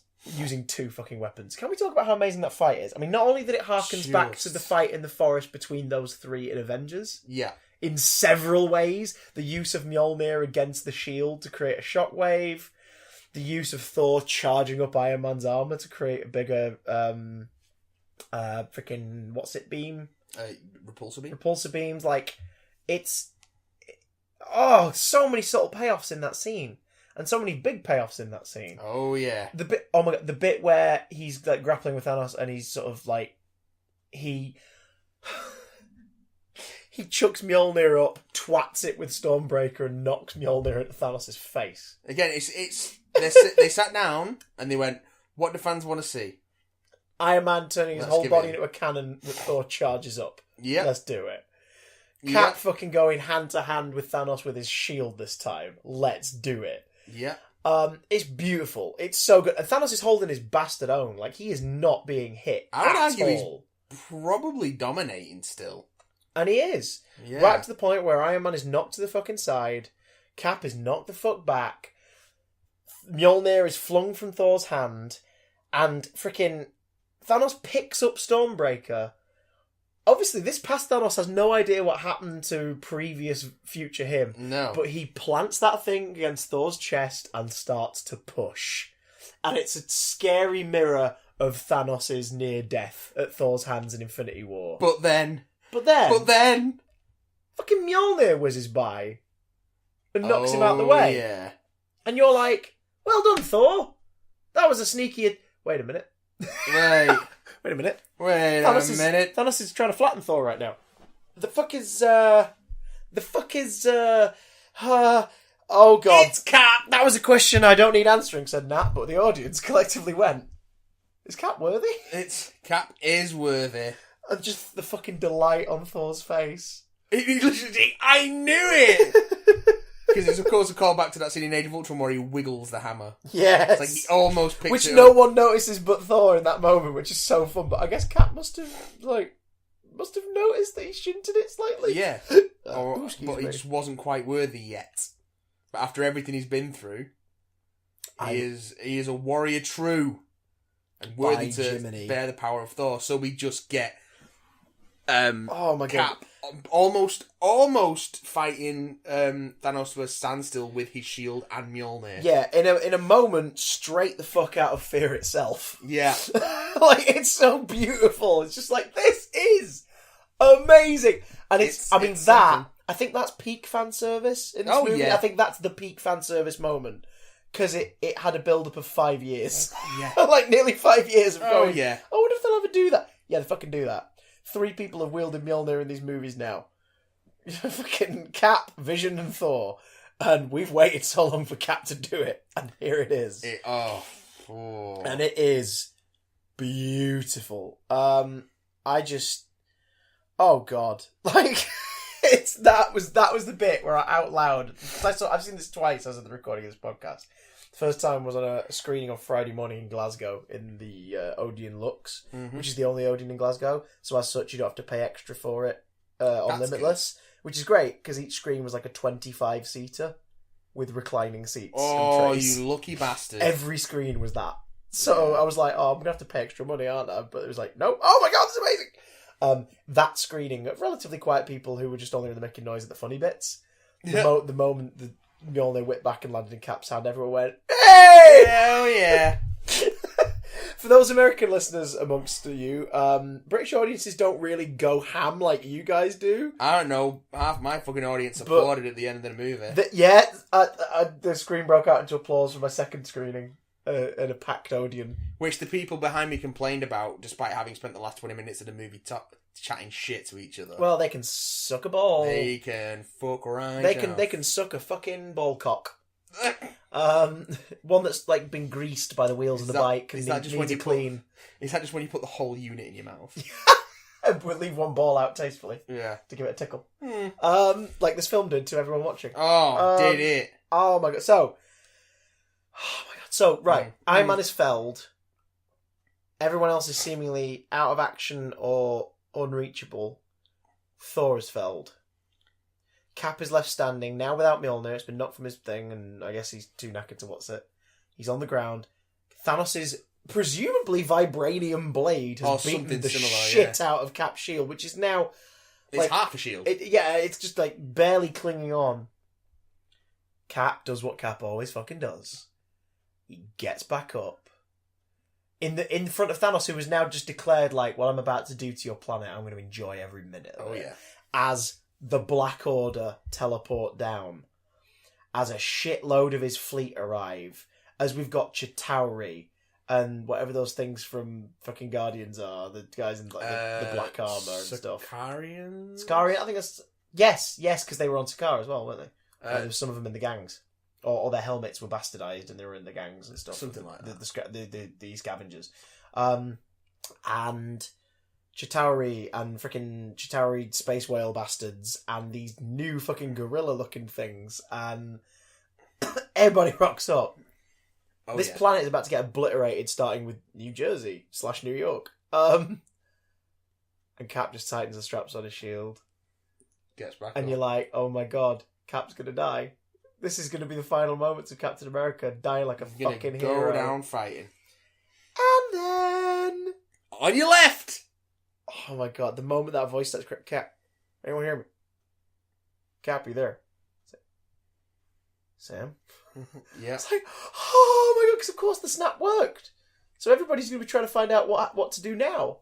Everyone's back. And then on your left, and the fucking Doctor Strange portal opens up, and there's Wakanda, and out steps T'Challa, Shuri, who's dressed for fucking war. Oh boy, and Okoye, backed up by the Border Tribe, the Dora Milaje, the fucking, like, everybody is there ready. Everybody. And then Sam flies out, because you're like, oh my god, of course, because Sam dusted there. Presumably Bucky is amongst that group. Like, there's a lot of people about to return. Yeah.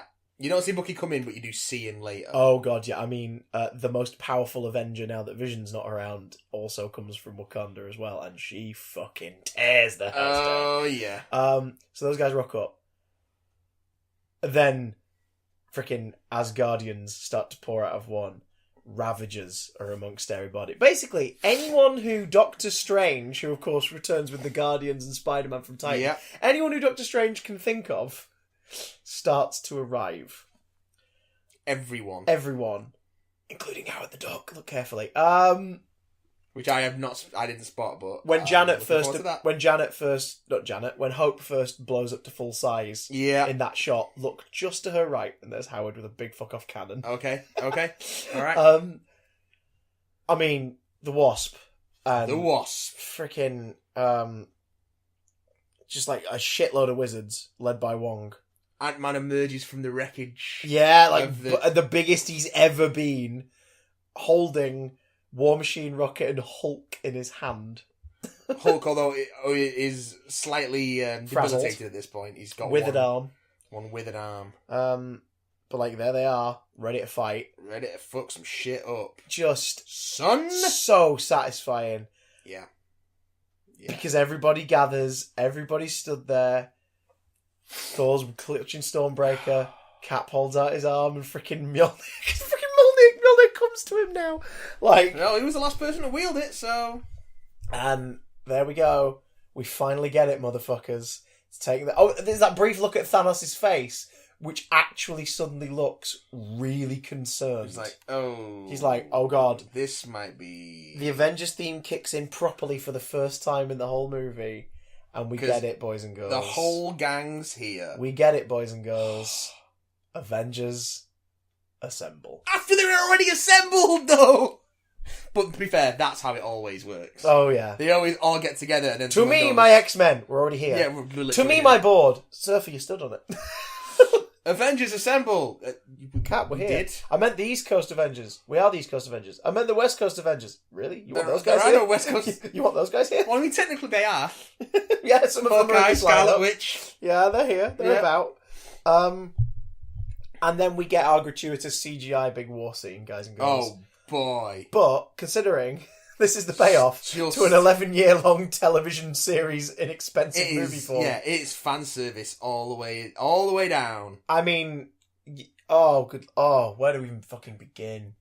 Spidey trying to carry the gauntlet and getting lifts from Mjolnir. Oh, that comes... Queens, heads up! Getting lifts from Mjolnir, and then rescue, because fucking Pepper's there. Yeah, Pepper turns up in a suit of Iron Man, which is foreshadowed earlier on. Yeah, like, your mother never wears anything I buy her. Yeah, Morgan's wearing the helmet. And then she's fucking wearing what Tony got her. Yeah. Like, yay! So we get that, and like, Pepper gives him an assist after he helps get the glove off T'Challa, and all this stuff. And then, like, she flings him up to Valkyrie, who is riding a motherfucking Pegasus. And he just goes, hey, it's really nice to meet you. Whoa! Because suddenly realises how freaky this whole thing is. We get to see instant kill mode engaged. Yeah. Which I thought was weird for Spider-Man, but whatever. No, but I mean, I suppose, like, it's Thanos' forces of big, sentient, horrible... Like, it's not like it's not a person who he can reason with. It's these monsters, so it's like, instant kill engaged! And also, it was panic, wasn't it? Like, he was about to be swamped by these beasts. Yes. So I kind of don't mind. It's 15-year-old Spider-Man. He doesn't understand the morality yet so much. He'll feel bad about it in the morning. Spidey's not against killing. It's just the absolute last resort. And in this case, it's just a fun Easter egg for those who like instant kill. What's that in Spider-Man Homecoming? Now we get to see. When the legs stab everyone. Oh god, what else? Fucking... Well, Scarlet Witch. Oh! What is it? You took everything from me. I don't even know who you are. You will. And her Russian accent slipped back a little bit in this film. It came back a little. And as the ground around... I mean, we'll get to her what she does in a moment, actually, because that is badass as fuck. Luis's van gets a highlight because they realise that we have another time machine. Like, we can send the stones back now. Yeah. So Ant-Man and the Wasp go to get hold of Luis's van, crank up the time machine, and presumably the two of them just fuck off into time and take the stones back. And it's great because it means we get this glorious moment where he presses the key in his pocket and we hear in the middle of this fucking war zone. Again, the levity with darkness. Love it. It's very good. Thor and Cap briefly switch weapons, and then Thor is like, nope. You take the small one. They don't have a moment, but Rocket and Bucky are in the same shot, firing at people in a nice little nod to the previous film. Bucky has the biggest machine gun again. Groot is back and beating the shit out of people. Star-Lord fighting off Sicarians, whatever they're called, but he's fighting them off in a corridor. And then sees Gamora, and as much as I hate him, Chris Pratt gives a really nice performance there in that moment, where he's like proper sort of thing, and she just knees him and thingy, and it's like, really him? Gamora's like, Nebby's like, it was between him and a tree. Yeah. You're like, okay. That's harsh. Harsh. So, Cull Obsidian getting fucked up by Drax, and we're getting fucked up by Drax, because Drax and Korg. Drax is stabbing him, and Korg twats him around the face. And then he gets finally wiped out by Giant Man, and Scott just stands on him as he's walking through the battlefield. Brilliant. Black Panther being a badass, using his kinetic energy thing to like knock people the fuck out of the way. Yeah, who carries the glove for a little bit. And is only stopped by Ebony Maw. Ebony Maw? Whichever one can do magic shit. It's called Ebony Maw, isn't it? Yeah.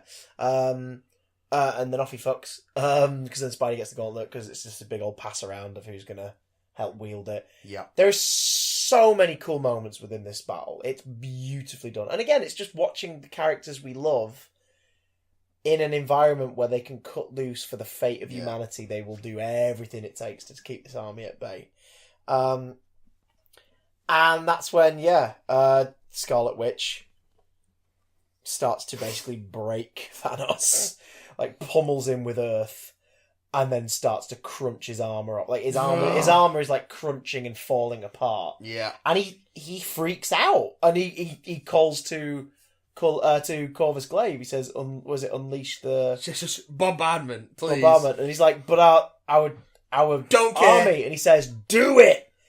And the heroes and the majority of Thanos' forces narrowly avoid being completely wiped out. Yeah, well, everyone just stops fighting because all these rockets just come on down. All of this just to distract Wanda enough so that Thanos could just get away from her. That's how powerful Wanda is. Thanos is like, fucking mortar bomb this place now. Yeah. Like, she's going to kill me, mortar bomb this place now. And then you get... and then the glorious moment of those cannons slowly go upwards. And you're like... what's coming back when that first happened, I was like, oh my god, he's going to shoot at New York to distract him, isn't he? He's going to fire at Manhattan. Nope, fires into the sky. You're like... what is that? What? Something just broke the atmosphere. Oh, what? Yeah. Fucking Carol Danvers back at it again. Oh, yeah, boy. In a moment that sort of purposefully mirrors the ending of Captain Marvel when she does it to some of the Kree fleet. Yeah. She just smashes through the wings of the ship. Like, oh my god, just fucking wonderful. Carol joins the fight. Now, is Carol too OP? Is Carol too OP? Probably. No. But that's why she's I used... think she's perfectly OP, thank you. Well, she's used sparingly, and she's not going to be the one to save the day. But she is the best. She is the best physical force they have against Thanos. Yes. So I'm like, you go, girl, with your fucking Congresswoman haircut. Please do. Oh, that haircut's so good. It does suit her. It could look ridiculous, but it does suit her. It's very Brie Larson has a very sort of like, I'm saying this from an illustrator's perspective. She has a very kind of sort of soft square face. Yes. With that haircut, it's really obvious. She sort of has like a very sort of rounded jaw, with that isn't like, you know, isn't a chubby jaw, but it isn't a pointed jaw. Yeah. So that haircut really suits her. Sorry, just I'm thinking of drawing things, and like I would draw her like that with that haircut. You draw Brie Larson. You draw Brie Larson. Draw her like one of your space girls. But that's pretty freaking cool. And this is when the stakes start to get heightened. And Strange and Tony have a moment. I think it's slightly earlier where he's like, "You said," he sort of rounds it up, doesn't he? Like a 14 million. Like, I think we won once. Like, is this the one? Strange says, "If I told you, it wouldn't happen. Then it wouldn't happen." And by the end of the film, you realise why. Because Strange obviously doesn't necessarily trust Tony to not make what Cap referred to in the first Avengers movie as the sacrifice play. The sacrifice play. You're not the guy who made the sacrifice play. Oh my god, it's a big guy. It's a big man in a suit of armour. Take that away, what are you? Genius billionaire playboy philanthropist. He's not wrong. So the fight is ongoing, and everybody at this point, Thanos is within inches of the gauntlet. Yeah. So Tony goes in to stop him, gets beaten back. Thor goes in to stop him, gets beaten back. Carol comes in to stop him, holds him back fair enough, even gets a headbutt to the face that doesn't fucking phase her. And this is while she's spending a moment where you're like, break his fucking fingers, Carol. Break his fucking fingers, don't let him snap, break those fingers off. This is after she's tried to run it to the van, and the van's been destroyed. My god, yes, let's talk about that moment, please, right the fuck now. So, yeah, to anyone in our listenership right now, I'm going to presume male. I might be wrong. But I'm going to presume mostly male. But yeah, mostly male. Oh, but I mean for this moment. Oh, yes, yeah. Who thinks that the and let's call it the girl power moment in this fight was gratuitous? Fuck you. It was wonderful. To me, it was a celebration of something that this genre as a whole has never really put at the forefront in the mainstream for decades. And Marvel itself is With guilty ya. of it in a way. The first female-led... The first movie to have a female share the title, if you're not counting Avengers as a group, was in 2018 with Ant-Man and the Wasp. Their first female-led movie rocked up earlier this year. Marvel themselves have not necessarily done anything to challenge the lack of prominent female representation. They haven't done enough. In the thingy. And they still need to do more. But within their films, within that world, they've introduced some incredibly fucking cool female characters. Be they joint leads, be they supporting characters, be they just cool badasses who rock up as part of a story. That's the thing that happens. This moment, it's sad. It's sad that Sif's not there. It wouldn't make sense for Maria Hill not to be there. Like, Janet Van Dyne is not exactly fucking battlefield ready right now. No. But, and it definitely sucks that Nat is not there. But I think that was the point of this moment. Yeah. It was to say, hey, general audience, we know Widow's gone, but we got your fucking badass female character covered.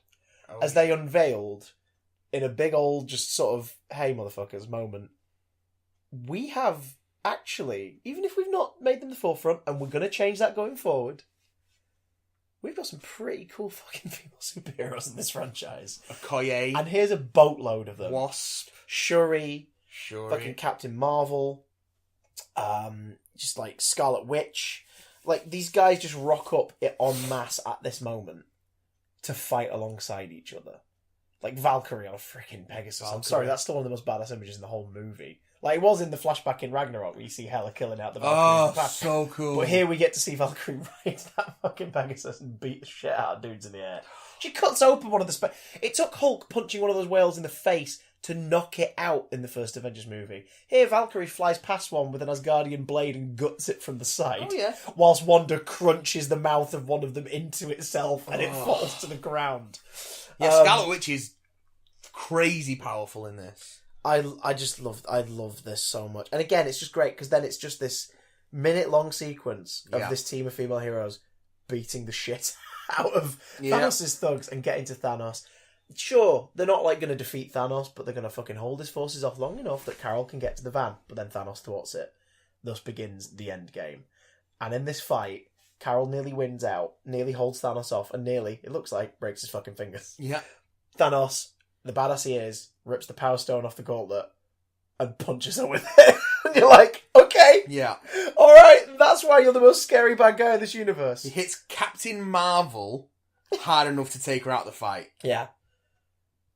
And then he puts that gauntlet back together. And Stark, just for a moment, locks eyes with Strange. And Strange, holding off the tides of the ocean that are going to flood the battlefield, breaks what he said, and just holds up one finger. One. Tony knows what to do. He's about to make the right call. Tony flies up to Thanos, tackles him. Thanos throws him away like he's nothing. Looks to the gauntlet, sees that his hands aren't blocked, and he goes, right, I am inevitable. Snap. Literal finger snap. Nothing else. Moment of, wait, what? What? Nothing, what? Turns the palm over. Fuck all on the other side. Cut back to Tony, who's already starting to burn up as the nanites place the stones in his fucking gauntlet. Oh, yeah. And he fucking declares, like an absolute badass who has earned this after 11 years, and I am Iron Man. Snap. Yep. Thanos' forces begin to immediately dust They on the spot. Dust like a bunch of chumps. Ships, space whales, big scary gorilla things, Chitauri. In a mirror of the way Wanda was cradling Vision before she dusted, Proxima Midnight is holding Corvus Glaive in the back of the frame Vision, as they both fucking disappear. Ebony Maw, the smug fucker, stumbles and disappears. Vision who should have... Vision, we should mention, who hasn't turned up again. He's still dead. Vision's dead. And by the end of this, there are definite casualties. Like, we always saw criticisms of the Marvel Universe, MCU, not really taking loss seriously or having enough significant loss. Mm-hmm. By the end of this, we have lost quite a lot of characters we like and love, and will affect the relationships and the stories of the other characters around them going forwards because they're lost. Oh, yeah. But, yeah. They go. And as They Thanos go. watches it happen, and presumably as well, the body of Nebula from the past, definitely. Yeah. Presumably Gamora too. Yeah, Tony Tony don't fucking know her. He's not going to snap his fingers and go, get rid of all of Thanos' forces, but keep the green lady. I've never met her, but apparently she's important. Like, do you know what I mean? Which makes that ending bit with Star-Lord even more kind of sad when you realise it. You're like, she's probably not there anymore, dude. She's probably gone too. Probably still dead. That sucks. Because and then Thanos just like, he looks broken. Yep. Like, he straight up looks defeated as he just sits back down, head heavy, and fucking disappears. Yep. He gone. Tony finally did it. The thing that's been haunting him since Avengers is gone. Yep. But so's Tony. He's like basically catatonic at this point. He's burned him out. Rhodey props him up. Tries to talk to him. Peter arrives, tells him that we did it, we won, and then it suddenly just hits him that, oh my god, he's gonna die. And he calls him Tony, which is such, again, a nice little character moment. Like, he calls him Tony, and you're like, oh my god. It's like, Mr. Stark, Mr. Stark, Mr. Stark. He's like, Tony, I'm sorry. Pepper comes over. Man, it's just so much. Says we're going to be alright. Tells him he can rest. And the light on his chest unit turns the fuck off. And he gone. Iron Man gone. Iron Man made the sacrifice play, ladies and gentlemen. He did it.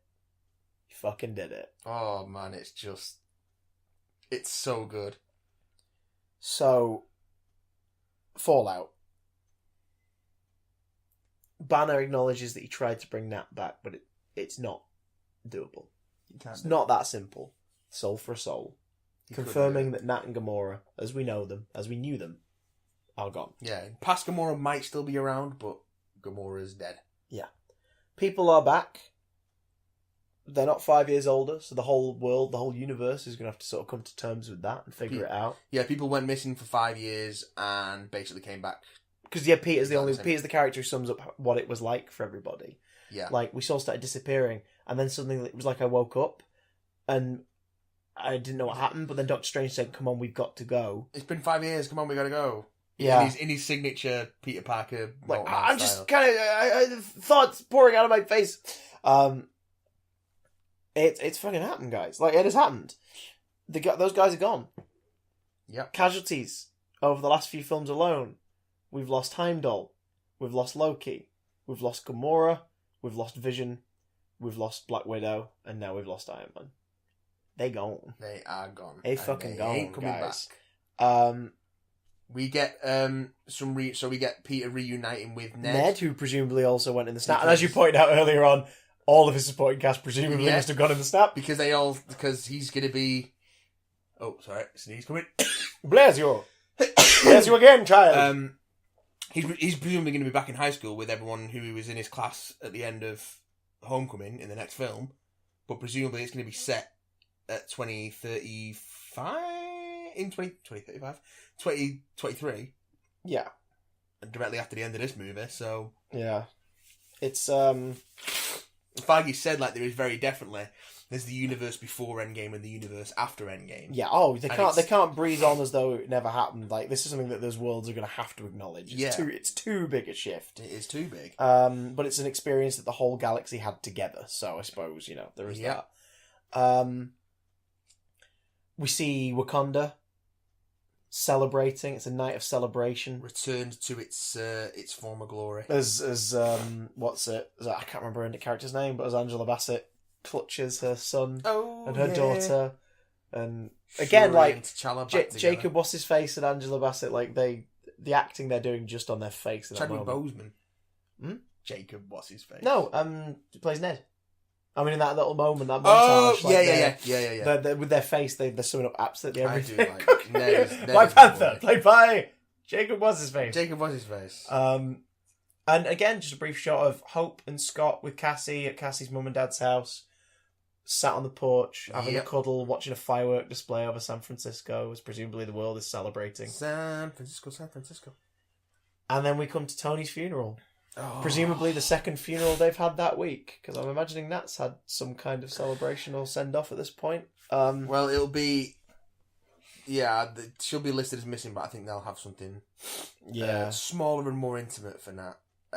But yeah, they send his ashes down the river with first the arc proof reactor. that Tony Stark has a heart. And oh my god! They pulled some people back for this. So yeah, we get as far as I can recall from front to back. I can't remember the order. At the front, we have Pepper and Morgan with Happy and Rhodey. Yep. Behind them is Cap and Thor. Yep. With Peter and May. Yep. So we get Marissa Tomei. Marissa Tomei? Yeah. Yeah. There's been 3 Aunt Mays and I get confused. With Rosemary Harris looking smoking hot. So we get them. Behind them, we have got, in no particular order, Wanda. Mm-hmm. We have Clint and Laura and the kids. We have Mantis, Drax, Star-Lord, Rocket, and Groot. All in black Ravager and Nebula, yeah. Got Hulk with his arm in a sling. Hulk with his arm in a fucked up sling, yeah. Presuming then that this is it for Banner's form now. I would have thought so. Probably can't go back to Banner without it completely breaking down his body at this point, I imagine. Zombie Hulk rules, motherfucker! Zombie Hulk rules! Yeah, well... We've got... there's a group I'm missing, but it'll come to me. We've got Carol on the back step. Yeah. Fury presiding over everything at the very back. Maria Hill. Quiet. We've got Maria Hill. We've got Secretary Ross. Yeah. And who I like to call him now, Kid What the Fuck. Kid What the Fuck. Because I think every cinema went, wait, what? It wasn't until afterwards we were like, oh, that's as the credits rolled and it said Ty Simpkins, I was like, fuck, it's Harley from Iron Man 3. Yeah. But of course the character at this point would be like 21, 22. So it is kind of confusing. Yeah, well, I don't know. I think he could pass for 21, 22. It would have made slightly more sense maybe had he just, I don't know, had something on him. Because I'm sure Tony leaves him something at the end of Iron Man 3, but I can't remember what it is. He leaves him a lab. That's it, yeah. So you can't bring a lab with you to a funeral, dude. That's true. I don't know. There's seating restrictions! It was a weird one, because he's like, who does he stand with? I suppose he doesn't stand with anybody, does he? No, because he's not... He's probably left... Sam and Bucky, I forgot to mention that. Yes. Yeah. He's not on good terms with his parents in Iron Man 3. So, he's probably moved out. Everybody's got daddy issues, no need to be a pussy about it. Again, this felt like, one of the One Marvelous scene video essays really highlighted, this entire series is about fathers. Yeah. Like, what they mean to people, what they do wrong, what they do right. Like, Thanos, I know he's a thick daddy, boys and girls, but Thanos, the cruelest father in all of existence, is defeated by Tony, who is now a father and makes peace with his father before he passes away. At his funeral is his literal daughter and a child who saw him as a father figure in fucking Iron Man 3. Like, do you know what I mean? It's like, this theme runs very concurrently through everything. There was a moment that almost got me at the funeral. Oh. And it's when Happy is sitting with Morgan. Because, of course, this is after they've watched Tony recording a message, just in case, before the time heist begins. Yeah. It's like, it's going to work out, fine. And then he Ninth Doctor fucking holograms it and looks at Harley and looks at Morgan and says, I love you 3000. And then the message stops. But yeah. It's when Happy's sitting with Morgan and he asks her if she's hungry. And she's okay? Like, yeah. Are you hungry? Yeah. Like, yeah, what do you want? Cheeseburgers. And you just see Favreau. Oh, that moment, he's just like... He goes like, your dad likes cheeseburgers. I'm going to get you all the cheeseburgers you want. Which is what you would say to a grieving 4-year-old who doesn't quite understand the weight of the day. But it's just that moment where he looks as if he's about to burst into tears. Because it's so good. And how symbolic is that as well of the whole thing? Because it's like, we're saying goodbye to the Iron Man franchise as well. Yeah. Which you started, John. Yeah. You did it. You gave it to us. Jon Favreau started this whole thing. You gave us Downey. The studio didn't want him. And you went, no, this guy. And you and him made it work by saying to the studio, look, he'll take a pay cut, but I want him in it. Like, he'll take less than the offering fee for this role. And the studio went, fine. Yeah. And then, obviously, Downey Jr. and his agent made an amazing choice of, we want like 5% of the back end of the sequel, please. Which then began, of course, him being the most fucking highly paid actor in all of Hollywood. Yeah. Because you would, wouldn't you? Because I think for the first Iron Man he was paid. Again, it's not money to be sniffed at. He's but we're paid less talking than about. Terrence Howard. He was paid I think he was paid $100,000 for it. Oof. For the first one. Sorry, that was my fault. Which is way less than the leading role in a superhero movie should be paid. That's not way less than the leading role in most like sort of mainstream films. Studio movies would be paid. Since then, he's been paid like $10 million a picture. Yeah, like they've thrown money at Downey Jr. since. But yeah, I know what you mean. Jon Favreau being there to wrap up that moment. But it's just that it's a lovely little bit of writing and a lovely bit of performance there. And it's sad because we are essentially with this movie now saying bye to Downey Jr., but we're saying bye to Paltrow as well. Gwyneth has said this is the last one. Yeah. Favreau's returning for Far From Home. Yeah. And Pepper Potts is still running the Stark Yeah. company because of the big novelty check that Happy's got in the Far From Home trailer. Yeah. It's signed by Pepper Potts. So she could turn up for a cameo should she here wish. and there. But she has said she'd call it a day here, and I kind of get that. And it's nice to just know that Stark Industries will continue on with Pepper at the helm, regardless of whether it's part of the movies or not. Like, Pepper's still out there running the company that... I mean, it's good PR. Arguably, she ran her whole life. Like, you know, it's all good of her professional life. It's good PR to be, you know, the company that gave the world Iron Man, the savior of humanity. Yes. Basically. You know what I mean? And then we get our final button. After Clint and Wanda sort of make peace with the fact that even though Natasha and Vision aren't there, wherever they are now, they know that they won. They know that their deaths were not in vain. Yeah. So, but it's not over yet. It's not over yet because the stones have to be returned. Bruce promised. He promised the Ancient One that they'd be returned back to that timeline, so that as though nothing ever changed. I called that a version of this was going to happen, and I'm really glad it did. We called this a while back now, because it just makes sense. Yeah, Cap deserves a win. Yeah, he deserves a win. He's been put through shit, and he's been a virtuous, unshakable symbol of purity and what is right ever since. He has stood by his beliefs. He has fought for everyone around him. He has been completely selfless for his entire journey. Yeah. We totally called this. I'm so time. glad it happened. It's time for him to get a little reward.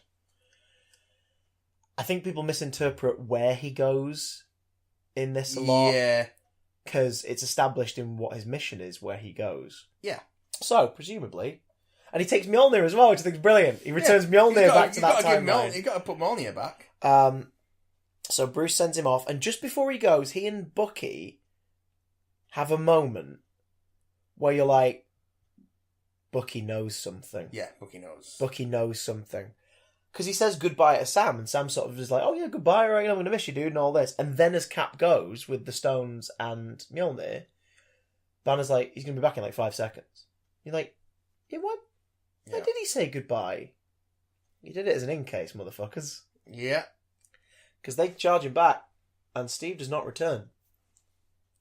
And then Bucky spots someone sat at a bench by the lake. Mm-hmm. And Sam, is like, Bucky says to Sam, like, go. Because they both, obviously, at that moment are like, oh. And he sends Sam. Because I'm assuming Cap and Bucky have had this conversation already. I would have thought so, yeah. Off Sam goes. And there's Old Man Rogers, sat on the bench, looking pretty good. Probably super soldier serum related. He's probably aged a little bit slower. I think someone did the maths. He would have been... Like, in his hundreds, definitely. He would have been 115, 116, something like that. Because when he went back, he was in, like, his biological sort of late 30s. Yeah. So he, he definitely would have been older. And,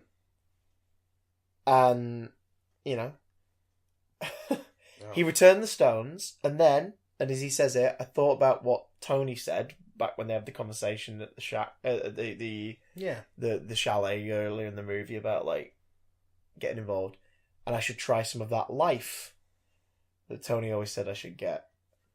So I did. And Sam's like, well, I'm kind of just bummed out now that we're in a world without Captain America. He's like, what about that? And he brings round what looks like a brand new shield. Or certainly a repaired shield. Yeah, probably. I'd wager probably made by Howard Stark. Probably. Why not? And there it is, and he's like, try it on. Sam's fucking Anthony Mackie acting his socks off here because he's so contained, but you just know he's like a kid at Christmas.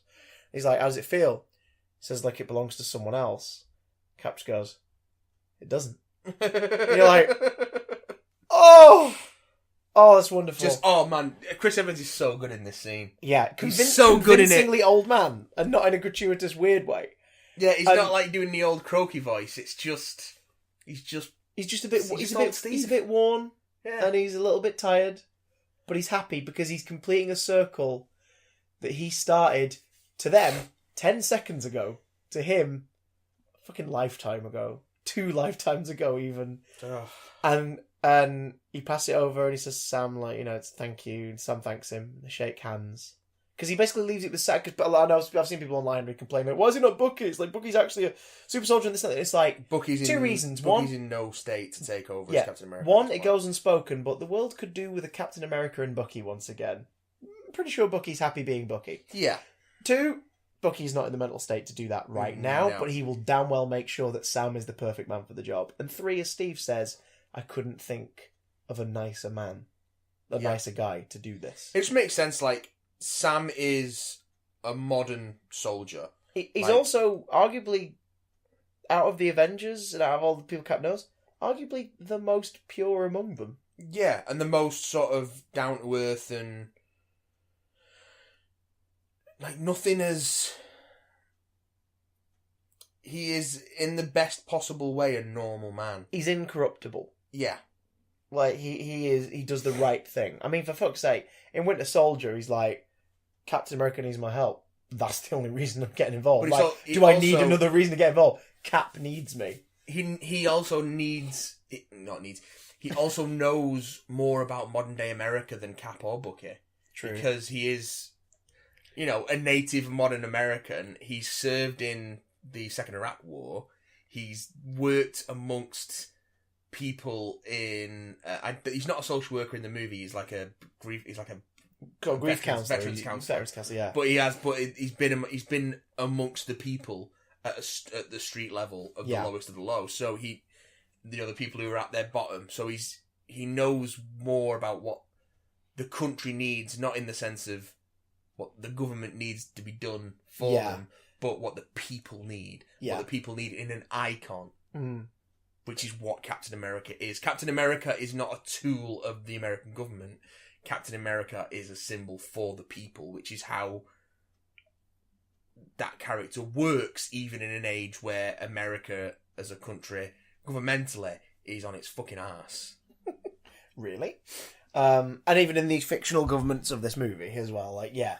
Sam is the best candidate for the job. Yeah. Plus, this is a movie about fan service, and Sam is the most recent other person to take up the mantle. Yep. So... in the future, guys, we're getting a Captain America who's got fucking wings. And also, for the mainstream audiences who aren't as familiar with the comic books, for example, we're about to get Black Captain America, guys. Yep. Like, hello. Yeah. Like, hi, Marvel. We see, you know that representation thing that you still hadn't quite cracked on the headliner level?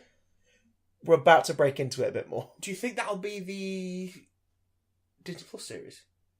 Well, the Disney Plus series has been referred to so far as Falcon and the Winter Soldier. So, do you think that's a placeholder title? If so not to spoil Endgame. I would rather it not be a placeholder title. I would rather it be a thing, and then a couple of years down the line, we get another movie, Avengers or otherwise, where Sam is Cap. I think it won't make sense if he's not Cap. I don't want him to just transfer to... No, but I'm saying I don't want him to just transfer to Plus. Maybe the series is him preparing to be Captain America. Yeah. You know what I mean? Like, to gear up to that moment and give us that kind of build, so that the next time we see him, we can just go believably, there he is. But I'm not sure how the Disney Plus things are going to fit into this, because we've got WandaVision, which is a terrible title. WandaVision, which Loki, still dead. Yeah, Loki's dead. Falcon and Winter Soldier, even though one of them's not Captain America. Hawkeye series, it's not been confirmed yet. Which that's probably going to be Clint handing off to Kate Bishop. And then... Or unless they're going to make his daughter. And then the animated Kate What Bishop If version. series, which is MCU specific. Yes. Which is a great way to get actors back to their roles that may have moved on, because it's like, hey, we literally just need you to record some dialogue for an animated episode. Yeah, come in for an afternoon, do some lines for us. Do some lines, eh? Yeah. And then the film ends, and I think people misinterpret this. I would wait to see what Marcus and McFeely or the Russos say, to be honest. But people are saying, so it's back in the 40s, it's post World War II. I don't think it is. I think it's the 70s. I think Cap went back to Jersey last to drop off the Tesseract, and then went to Peggy. Because here's the thing, regardless of how the timelines are affected, because obviously the timeline rule that they establish isn't exactly strict, as seen by the fact that Steve shows up again by the side of the lake. Like, there is obviously a tangential thing here that works regardless of them being different existences. Or maybe he did live that life and then Pym particled his way back to be there for that moment somehow. Who knows? Point is... I think he kept his date with Peggy. Well, no, because that was the bar in the 40s. Maybe he got Pym particles enough and he was able to direct himself, but it's more that Banner pre-programmed him to go to those places. So I think he just went... I think he went to the 70s. It was early 70s. So it's about 15 years since he went in the ice. If I think he 15 years? My maths is terrible. 25 years. Hang on. 45, 55, 25 years. 65, 25 years. I don't think it would have been 1970. I think it would have been, I think it was that timeline only because that seems like the logical thing that he would do. He would make sure to go there last and then stay. Also, Peggy doesn't look different from how we see her in the earlier scene where she's behind the blinds. That's true. So they don't make any effort to make her look younger or older. But I think she looks younger than she should look in that 1970 sequence. True. I mean, the vehicles are older in that neighbourhood, but the only reason they're listening to that song isn't because he's necessarily in the 40s, but it's because that was part of the aesthetic. Absolutely. And that's their dance. Do you know what I mean? Like, that's him returning home with her, and because that's the thing, he's obviously had to live a very quiet life since then, which and not he's interfere, enjoyed. Which I'm sure he's enjoyed, and he's earned. Yeah, he's totally fucking earned. Let him have this reward, guys. Oh, but he's Captain America, is it? Yeah, he was for 2 lifetimes, and his third, just let him rest. Let him love and have a life, and probably have a family, and fucking go on and be awesome. And I love that. I love the whole the focus on the wedding ring. You gonna tell me about her? And she goes, "No, I don't think I will." And he's not being a dick. He's just like, "No, this one's for me." Because the soft implication there is that Peggy's passed on sins and stuff. Which, yeah, of course, if he's like 140 odd, like the super soldier serum is letting him age very slowly. Which is fine. That's sort of comics accurate, isn't it? Like, he ages slower. I would assume that in this sort of new timeline that she would have passed away at the same time. Yeah, but with her husband Steve by her side. Yeah. I feel bad for Dum Dum Dugan, or whoever it is she apparently married in the original timeline, because they never get with her in the end. Well, I guess not. Unless it's... But then we already know that the whole paradox thing doesn't apply in this universe, so it can't be that she always married Steve. There is still a timeline somewhere out there where she married somewhere else or whatever. So yes. He hasn't usurped anyone. He just was the husband. We don't have to worry about him having snogged his niece. Yes, that's true. Poor Sharon. This isn't Game of Thrones. Poor Sharon. Oh, I loved this movie. What's not to love? It's fucking brilliant. Do I think it's the greatest movie of the MCU? No. Do I think it's the best time in the MCU? Yeah. Because this film is a reward. It's the closing chapter of a 22-chapter story. You can't judge it as... It's not on its own. Yeah, it isn't on its own. You can't judge it as a film on its own in a way, because it is so dependent on having watched pretty much everything up to this point. Avengers works on its own, but is a reward for the people who've watched the 5 films preceding it. Yeah.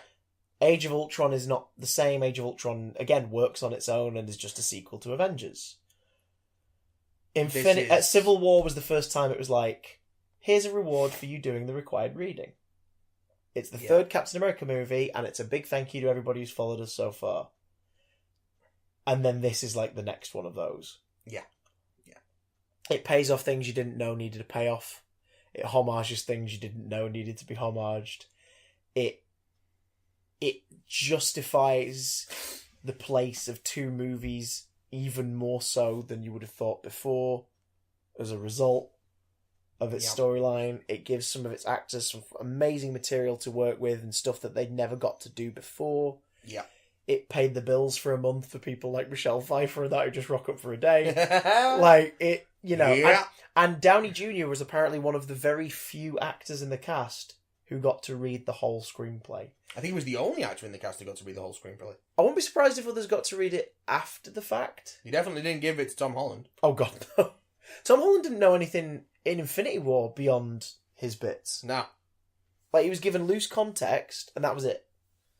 And, I mean, I suppose that's a testimony to these actors and how game they are. Because it's tough to go in without all the information and create a performance that's right for it. It is. But they trust the Russos. They trust those guys. And the Russos and Marcus and McFeely, I'm trying to remember her name now, the lady who's the casting director for the entire MCU. Oh my god, I did a tweet about it the other day. I'm going to find it. Oh, yes. She cast the entire MCU films apart from one. Can you guess which one? Iron Man. No, I'll give you a clue. It's the only one where someone didn't stick around.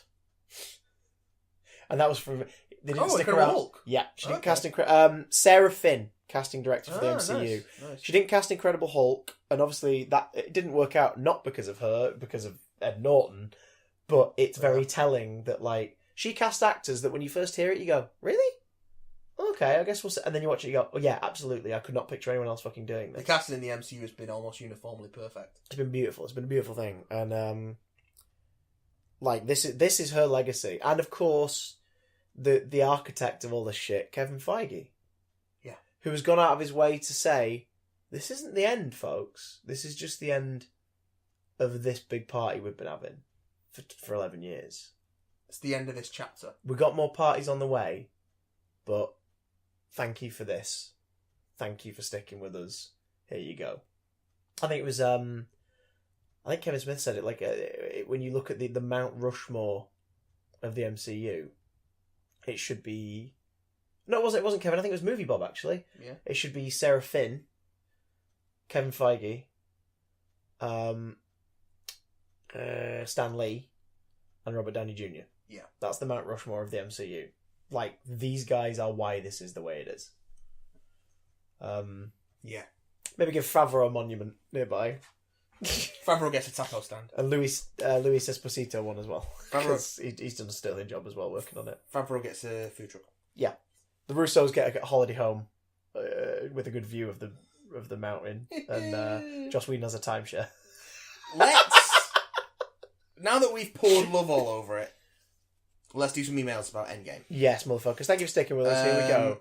Just like Endgame, this is one of our longest episodes. We've got a... Yeah, Jesus, it is. Well, we just related the entire plot of Avengers Endgame. It was the only way to touch on everything that we wanted to say. I know, right? And we probably still missed stuff. So we've got a couple of non-Endgame related emails that we'll save for another time when we've got a bit more time. Like next week, for example. Late. Episode 150! 150, baby! So this is a very short one. Comes in from Smallhead. Hi, Smallhead. Which is appropriate because it's a sentence long. Says, I think one of the most interesting things Endgame manages to pull off is that even though there are things that don't really make sense and a lot of could be conceived as plot holes, you really don't care because of what those elements allow them to do and where to go. Okay. I was like, yeah, that's very true. Yeah. Very true. Very succinct. Beautifully put. Yeah. God damn it. What was his name again? Smallhead? Smallhead. Thanks, Smallhead. Thanks, Smallhead. Smollett. Yes. Captain Smollett. This one comes in from Tom Monte. Tomias Montague. Okay. We've got another one from Tom that we haven't got to yet. But we'll get to that next not week. Not Endgame related, but we'll get to that next week. It says, Dear Chris and Matt. Hello, Tom. I hope you both enjoyed the Endgame and that you weren't spoiled before going in. I was not, and I did. Yeah, that's right.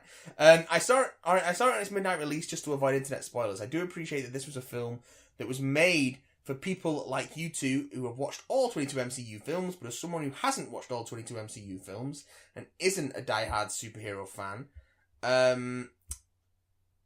I found a lot of enjoyment in it. However, I did have a few problems with it. The cheesy comedy was probably my biggest annoyance, and don't get me started on the inclusion of Fortnite. Well, we don't have to, Tom, because you get yourself started on the inclusion of Fortnite with your next question. What did you think of Fortnite? I feel like it just dates the film, and when we look at it in a couple of years when Fortnite's no longer relevant, it will fall flat. You said don't get you started on Fortnite! You just got started on Fortnite, Tom. I'm fine with the Fortnite thing for two reasons. One, didn't care. Like we said, it's 2023, half the population of the Earth is gone. I don't think people's priority is making new computer games. Also, escapism. People are going to be playing games to distract themselves from the horror of the fact that half of the people they know have disappeared. Also, Fortnite had a tie-in with this movie, so they were going to get a plug in. That was somewhere. A marketing thing. That was always going to happen. Yeah. Plus, it's a funny scene.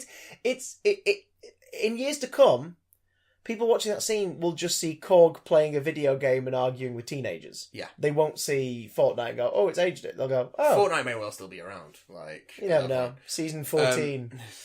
But, like, also... I've only just bought Overwatch because I got it for a tenner. I think what's probably going to... I talk about aging. Like, I've just started Overwatch. What's probably going to date this movie is the fact that they refer to the time periods in which it takes place and which parts of it take place like... Well, the MCU, sort of takes place in a real-time timeline, except for Spider-Man Homecoming, which fucks it up, and is the only one to do so. Yeah. I mean, go back, guys, and look at Thor. Like, Chris Hemsworth's dyed eyebrows are already dated. Yes. Did you think the whole time travel quantum realm aspect of the film was a little too convenient? No. It might feel like a cop out in a way, but that's only because you've spent a year as a viewer going, how the hell are they going to get out of this? Like, nothing is ever going to quite meet your expectation. It can only surprise you and entertain you. Also, I know that you say you've not seen all the MCU films. Did you watch Ant-Man and the Wasp? Because that set up the quantum realm time travel stuff. Yeah, as soon as that's introducing Ant-Man and the Wasp, you're like, oh, that's a cool thing. And then the mid-credit scene for Ant-Man and the Wasp ties into Infinity War, and that sort of is the point where I think a lot of people went, oh, maybe, and then we leave it at that. Plus, there was the Time Stone. So, because here's the thing, in the plot of Endgame, as far as we're concerned, what the heroes are going to do is they're going to rock up to Thanos and get hold of the stones. Or it's going to be a chase to get them off Thanos. Yeah. It's only in the film itself do you go, oh, wait, what, they're gone? Huh? And also, it's not that convenient because they bring everyone back from the snap, but there's a lot of other stuff that they can't fix and they do have to live with. Yeah. It's just not on as large a scale. There's still a bunch of deaths they have to live with, and all those people that came back have been gone for 5 years. Yeah. Which to them doesn't feel like 5 years, they but to everyone else... They have to be reintegrated, and there'll be trauma for that as well. There will be... People who'll be like, I died? What? And they have to kind of deal with that. There will be husbands who live without their wives for 5 years, children who live without their parents for 5 years, and vice versa. There'll be people who move on. Like, there'll be people who come back to find that their partner is now with someone else. Yeah. There'll be people who come back to find that their family have moved town because they couldn't bear the thought of living there without the people they lost. Like, there's going to be a shitload of drama to deal with. There will be people who died from the consequences of the snap who weren't brought back. Oh my god, like when helicopter pilot disappears in the post-credits Infinity War and the helicopter crashes into an office building. Yeah. There'll be people who died because of that. Yeah, so there's still plenty of consequence. But the thing, I get what you mean. It sort of feels, because of it being so sci-fi, it feels very Deus Ex Machina, but it ain't a sonic screwdriver coming in and saving the day at the last second. It's not even a Deus Ex Machina because, one, it doesn't come in at the last second. It's set up throughout the film and throughout the MCU as a whole, and also it doesn't fix everything. It is not a reset button. Again, like I think anyone who feels a bit like it is a cop-out is probably just, it's that feeling of the end of Infinity War is so big and bleak and bold that it is tough to meet that expectation of how you resolve it. It is tough. It is tough. So I get that, but me personally, and I think you too, Cockle, we had no problem with it. I had no problem with it. We dug it. What about the fact that Stark Tech could be used to harness the power of the stones? Doesn't this just undermine the power of the Infinity Gauntlet? No, because the Infinity Gauntlet was used to wield the stones. The Stark Gauntlet was made, as you see in that experiment, to hold them just long enough to do what needs to be done. Yeah. Also, the stones can be held. Like, we see that individually, they can be held or what have you. Yeah. The only one that's sort of implied you can't just hold is the Power Stone. Is the Power Stone, or the Ether as well. It's implied that you can't just hold them. In fact, how did they channel Ether into a stone? Because when Rocket extracts it, it's back into its goo form, isn't it? Yeah. I don't know. Yeah. But the point is, time happens between them getting back with Yeah. the stones and them going, right, who should be the one to do the snap. But- There is a period between that, but in the length of the movie, it's a 25-second long scene of them finishing this gauntlet. But also, What was constructed in Nevada layer was something to wield them yes. and use them as you see fit. But also, they've probably had a chance to look at what's left of the original Infinity Gauntlet. Yeah, and take notes on, like, right, we can't copy this exactly, but as long as we do this, this, and this. And we know that the radiation off the stones is gamma related, so if anybody on planet Earth is going to be able to sort of instruct them on how to contain them, it's Bruce. Yeah. Whereas the Asgardians wouldn't be like, gamma radiation, we must send it to the dwarves to forge a... No, they'd be like, an ancient gauntlet wielding the power of the stones. It'll kill you, not if I die. Yes, that's what killing you means. Yes. When the film ends, it's 5 years later. Does this mean that from now on the MCU will be set from 2023 onwards? I assume so, yeah. Yeah, I would assume so. We see Spider-Man go back to school and his friend is still there. Does this mean his friend is now 5 years older than Peter? And what's he still doing at that school? I would imagine, since Ned is still at school, I think we can also imagine that Ned got snapped as well. Yeah. Otherwise he would be 5 years older, yeah. Yeah. But because he's not 5 years older and at the school, I think we can assume that he got snapped. Agreed. Agree head. Nitpicks over. I think Iron Man's death was very satisfying, and then it makes the first three phases of Marvel feel well-rounded. Were you expecting Iron Man to die going in? Did you cry? I was, and I did not. I was, and I did a bit. It was, for me, it was on my second viewing, because I was watching Downey Jr. specifically. Yeah. When Rhodey, Peter, and then Pepper spoke to him. And you could just see these slight flashes of recognition across his... Because he sort of mutters. Yeah, He, sort of doesn't say anything. He doesn't but really he say can't. words, but he sort of says like... Yeah. And you're like... You're just watching him... It's fucking great performance. I'm feeling a bit sad now thinking about it. Like, it's... You're seeing him barely conscious, barely coherent. Kind of acknowledge in his eyes who's there. And then he starts to smile just ever so slightly when Pepper's talking to him, and then he fades away.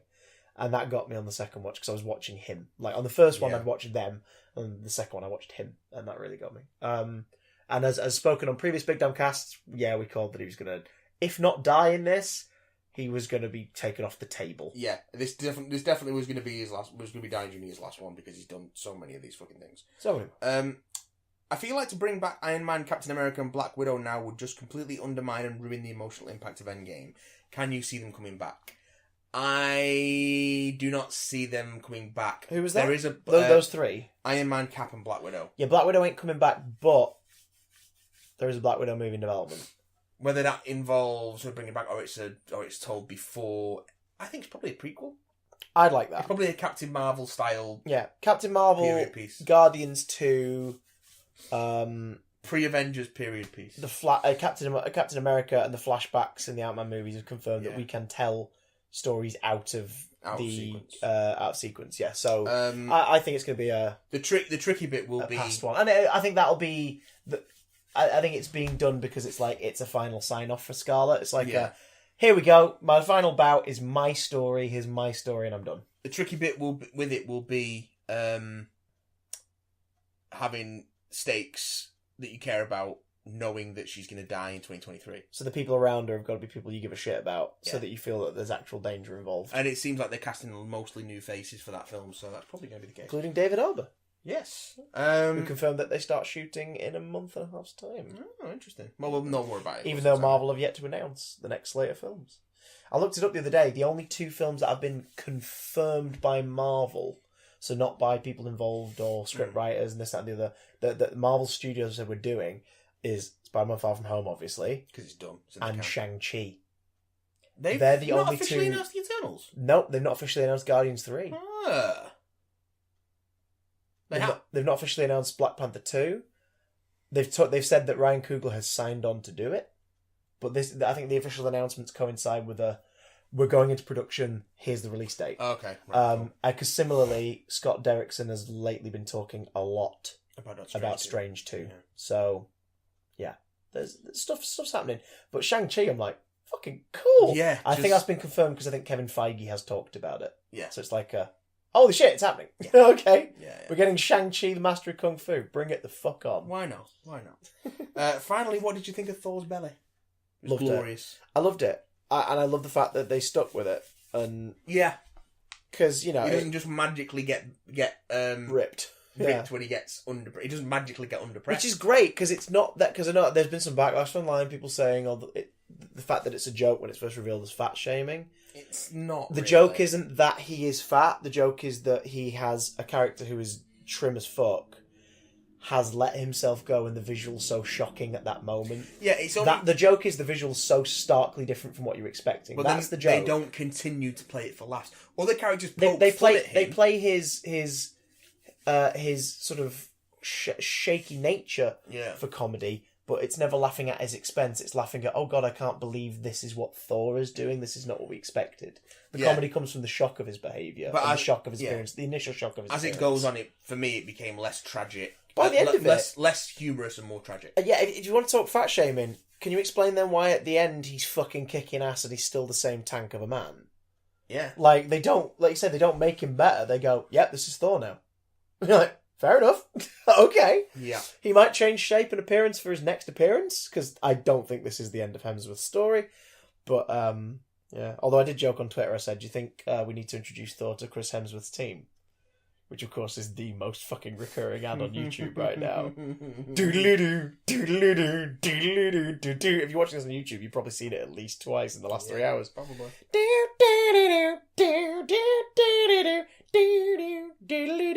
Yoga. Hoses? This one Cap Antonio done. This one comes in from Miles. Hey, Miles. He says, well, Avengers Endgame was a bit of alright, wasn't it? I genuinely didn't think the Russos could top Infinity War. Boy, was I wrong. They really outdid themselves here. If they chose for this to be their final outing, they'd definitely be going out on a high. If you mean the final outing for the Russos in the MCU, I think it probably is. I don't think they're going to come back and do another. I think, I'm sure I've read somewhere they said that their time with Marvel has been so wonderful so they wouldn't say no. Yeah. But that doesn't necessarily mean yes. It could be in a production capacity. Yeah. It could be filming the pilot for one of the plus shows, for example. Mm-hmm. Like, you know. But I'd like to see. I want to see where they're going to go next. I'm intrigued to see what their next thing is. What do you make? What the hell do you make after this? Yeah. A lot of money. Yeah, well. I could go on and on about the endless moments of joy. Baby Ant-Man, Cap grabbing Mjolnir, America's ass. Just as I could go on about the endless tearjerkers. Scott seeing grown-up Cassie, Tony's funeral, and the one that probably got me, when Peter went back to school and saw Ned again. Yeah, again, just really in that good. Silent moment. Really he's acting good. his socks off. It's so cute. Such a small moment, beautifully underplayed. Thing is, I'd be here all day listing all the standout moments. The whole thing was just a masterful piece of filmmaking. A cinematic experience, the kind we've never seen before. Simply put, it's an epic, satisfying conclusion to over 10 years of movies that pays off spectacularly. Joyous stuff. Thanks again to both of you for all the laughs. Love you 3000, Miles. Oh, well, Miles, we love you 3000. Love you 3000. By Jiminy. This one comes in from Dan. It says, greetings, big damn boys! Boys! It's been some time since I last emailed. My apologies for I've been a busy man. If you need a memory jog, you once called me a rusty apologist. That is wonderful, and please put it on your CV. Brilliant. So, Endgame. What a movie! I saw it at a midnight... Can you introduce all things in that voice from now on? What a movie! What a movie, kid! I saw it at a midnight screening, and it was honestly the greatest cinematic experience of my life. Ooh, mince. The last act made me both the giddiest, seeing all the Avengers assemble at last, Cap wielding Mjolnir, and also the saddest I've been in a cinema. I was 10 when the MCU started. I've grown up with it, so seeing Iron Man die was like watching the end of my childhood. But what a satisfying end it was! A lot of people that said it wasn't as good as most people say, and insert film here, was better. But for me, the emotions it made me feel, Endgame is the best MCU film. Love it, and you, 3000. Goodbye, my dears! Oh, bless you rusty apologist. Bless you rusty apologist. That's really cool. That's a perspective we don't have.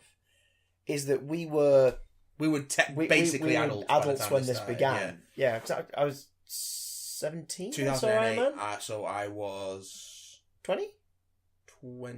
19 going on 20. Yes, 20. So we we didn't get the experience of growing up with these films in that way.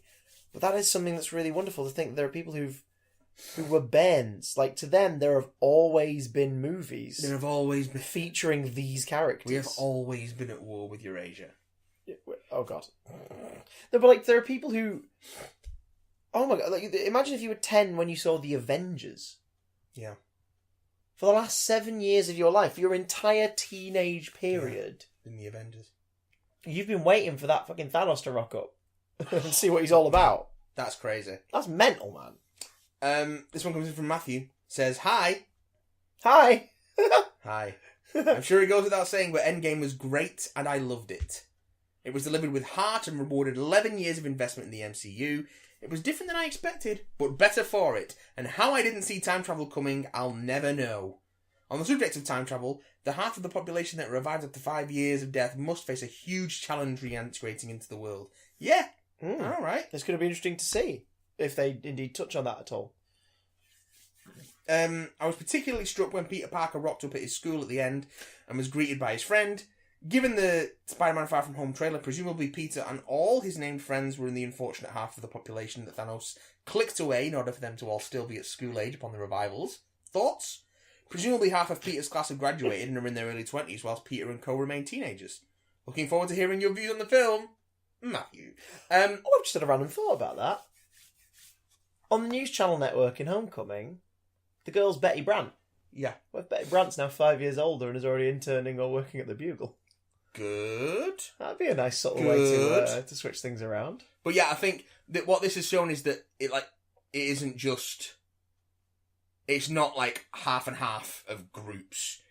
Yeah. It's because it's random. You have got big chunks of people who know each other that have all gone missing. Random. Dispassionate. Like... Fair. Not half of Hawkeye's family didn't, like... All of Hawkeye's family except him went missing. Thanos' snap wasn't like, okay, so in this family unit, we're going to take away the second eldest child and the mother. It was like, no, it's just half of everyone. Like, there'll be whole families who disappeared. There would have been entire streets that disappeared, while the next street over might have had no one disappear. There'll be families that remained completely intact. Yeah. And then imagine how much they were being attacked by the people and community around them. The resentment among them. Yeah, like, there's this shit that this film doesn't even touch on, and it's 3 hours and 1 minute long. As is this podcast now. And we've still got one more email. Oh my god, we're going to be longer than the Avengers! And it's a mammoth. Oh, good lord. This one comes in from James. How does it type? With its trunk? Not with its toes, big fingers. Hi, James. How you doing? It says, hello, Chris and Matt. Hi, James. I am under the impression that a new Marvel film has been released and that it has already made all of the money. Most of the monies. I saw it. I have never seen a movie of theatre applaud for after a film before. Especially in the UK. We are boringly stoic in that way. We respectfully stay silent during the movies, but I would like to see more applause at the end of movies for people who enjoy them. No. Do you know why I don't applaud at the end of a movie? Because they can't hear you? Exactly. Yeah? They're not on the fucking stage. True, but... They can't fucking hear you. Did you have a really good time? I did. Do you want to show verbally and physically that you had a really good time at the end Why? of the movie? For who? For yourself. When you sing in the shower, you're not singing to someone else, are you? I'm singing in the shower, I'm practicing. Bitch. You sing to your weenie? No. Oh. Can I sing to your weenie? No. Back to James. Definitely not. I can say for sure there was only one thing in this whole film I did not like, and I know that it's a dumb thing to hate, but I really didn't like Captain Marvel's suit colour scheme after the time skip, and I know it's meant to look like Marvel's suit colour scheme from the comics, but I'll just have to give it time and see if it grows on me. I mean, that's not bad. Considering that's the only thing you really don't like out of the movie, I think you're alright there. Positive! A lot of exclamation marks. Apart from your normal fan service, I was pleasantly surprised when they decided to kill off Thanos in the first act, and they went on to jump ahead in time. Of course Kat will be running a support group. Of course Natasha will be trying to find her best friend. Of course Clint will be murdering people. Of course Tony will be living a quiet life from his family after returning from space as a skeleton. I thought it was brilliant that Banner managed to combine himself with the Hulk. And of course after the death of his mother, father, brother and failing to stop Thanos from killing half of all life, that man would end up going for the head and falling into an alcoholic depression during which would bully kids on Fortnite and become Fat Thor. So that means it's like I was saying earlier, like it just... They sat down, they thought about what people would want, what people would think would happen, and just did that. That's why it's so satisfying as a film, because it manages to simultaneously... Hey, kid, well done for paying attention. You know these characters so well. But also, it simultaneously gives you what you wanted and surprises you. Yeah. It's very smart. It's very clever. Does this film imply that the whole cast of Homecoming were dusted, meaning they are all the same age for Far From Home? I think so, yeah, probably. Yeah, I assume. But really, I thought this film was brilliant. I can't mention everything, so... Karen Gillan, more Squidward, both Ant-Men, the whole end fight, Thor the Dark World, Mjolnir, Lightning Beard Braid, Hail Hydra, all the cameos, Stirs, Howard, Stan Lee, the Stan cameo. Yeah. I mean, come on, the moment the bumper sticker got close, it said enough said. It was like, here he is, boys and girls. Make love, not war. Looking like Stan Lee in the 70s. Yep. Freaking genius. Thanos being more of a machine than 2018 Thanos, as he does not have an infinity gauntlet to lean on to destroy his enemies. I think 2014 Thanos could beat up 2017-18 Thanos. Yeah, probably. Still, not all of the things. Of everything, I think the moment that stood out to me the most was Jon Favreau as Happy standing on the end of that pier with Pepper and her daughter as he says goodbye to the character that helped him start this whole universe. Well, that and the Cheeseburgers Iron Man callback. Yeah. Oh, man, that nearly got me. That's the moment that brought me the closest. Alright, hope you enjoyed my essay. I'm off to marathon all the MCU in chronological order, but not including the TV shows this time. Never again! Have a great week. Is it weird to say love you 3000? I think it is. Didn't stop anyone else. From James. But you'll never guess which one! Well, I know, because I can see your email address, but... listeners will never guess. Dun, dun, dun, dun. Dun, dun. Well, that's the last episode of Big Damn Cast. There is no cultural event big enough or considerable enough to even talk about anymore. So next week there won't be anything... I don't know. Chris, there is... You see, the MCU's Infinity Saga isn't the only thing that's coming to a close this year. What are you getting at? Well, there's this little TV show that I know you don't watch, and it's called Game of Thrones. And it's not a game show. It's not like musical chairs for royals. It's... Though I would watch that. It's an epic fantasy storyline of families fucking and dragons and fucking and zombies and ice. I'll be honest, you had me at drama. you lost me at families fucking. Oh. You won me back at dragons. Yeah. You tidied me over with zombies. Ice doesn't excite me. But Matt, I know not of Game of Thrones, so I don't really care about the finale. It's not like I'm gonna suddenly get woke. Christopher. Don't you worry. I'm gonna catch you up. I'm gonna catch you up on everything. What? On 7 and a bit seasons of Game of Thrones. That's like more than 6. 69 episodes. I'm not into giggity. 70 episodes by the time we get around to recording it. I'm not entirely sure how you could possibly do that unless we were about to hit a milestone, and even then... in episode 150... Oh, God. I'm going to Game of Thrones you. Good God. I'm going to give you the Game of Thrones crash course. Oh, God. I'm going to make sure you know your Melisandres from your Missandei's. I'm going to make sure that you know who Tyrion and Tywin are. I'm going to make sure you know what the Battle of the Blackwater is, the Battle of the Bastards, the Battle for Winterfell, everything. I'm going to lay it all out. And then you're going to be ready for the last couple of episodes of Game of Thrones. Are you saying episode 150 is going to be you forcibly telling me the entire history of Game of Thrones over the course of a podcast? So basically a noob who doesn't really know that series particularly well enough is going to be bombarded with all of the information to celebrate the approaching final episodes of the final series of the final run of Game of Thrones on television. Yes. Can't wait for them to put the ring in Mount Doom. I just want to see you try and do the mental gymnastics necessary to keep it all straight in your head.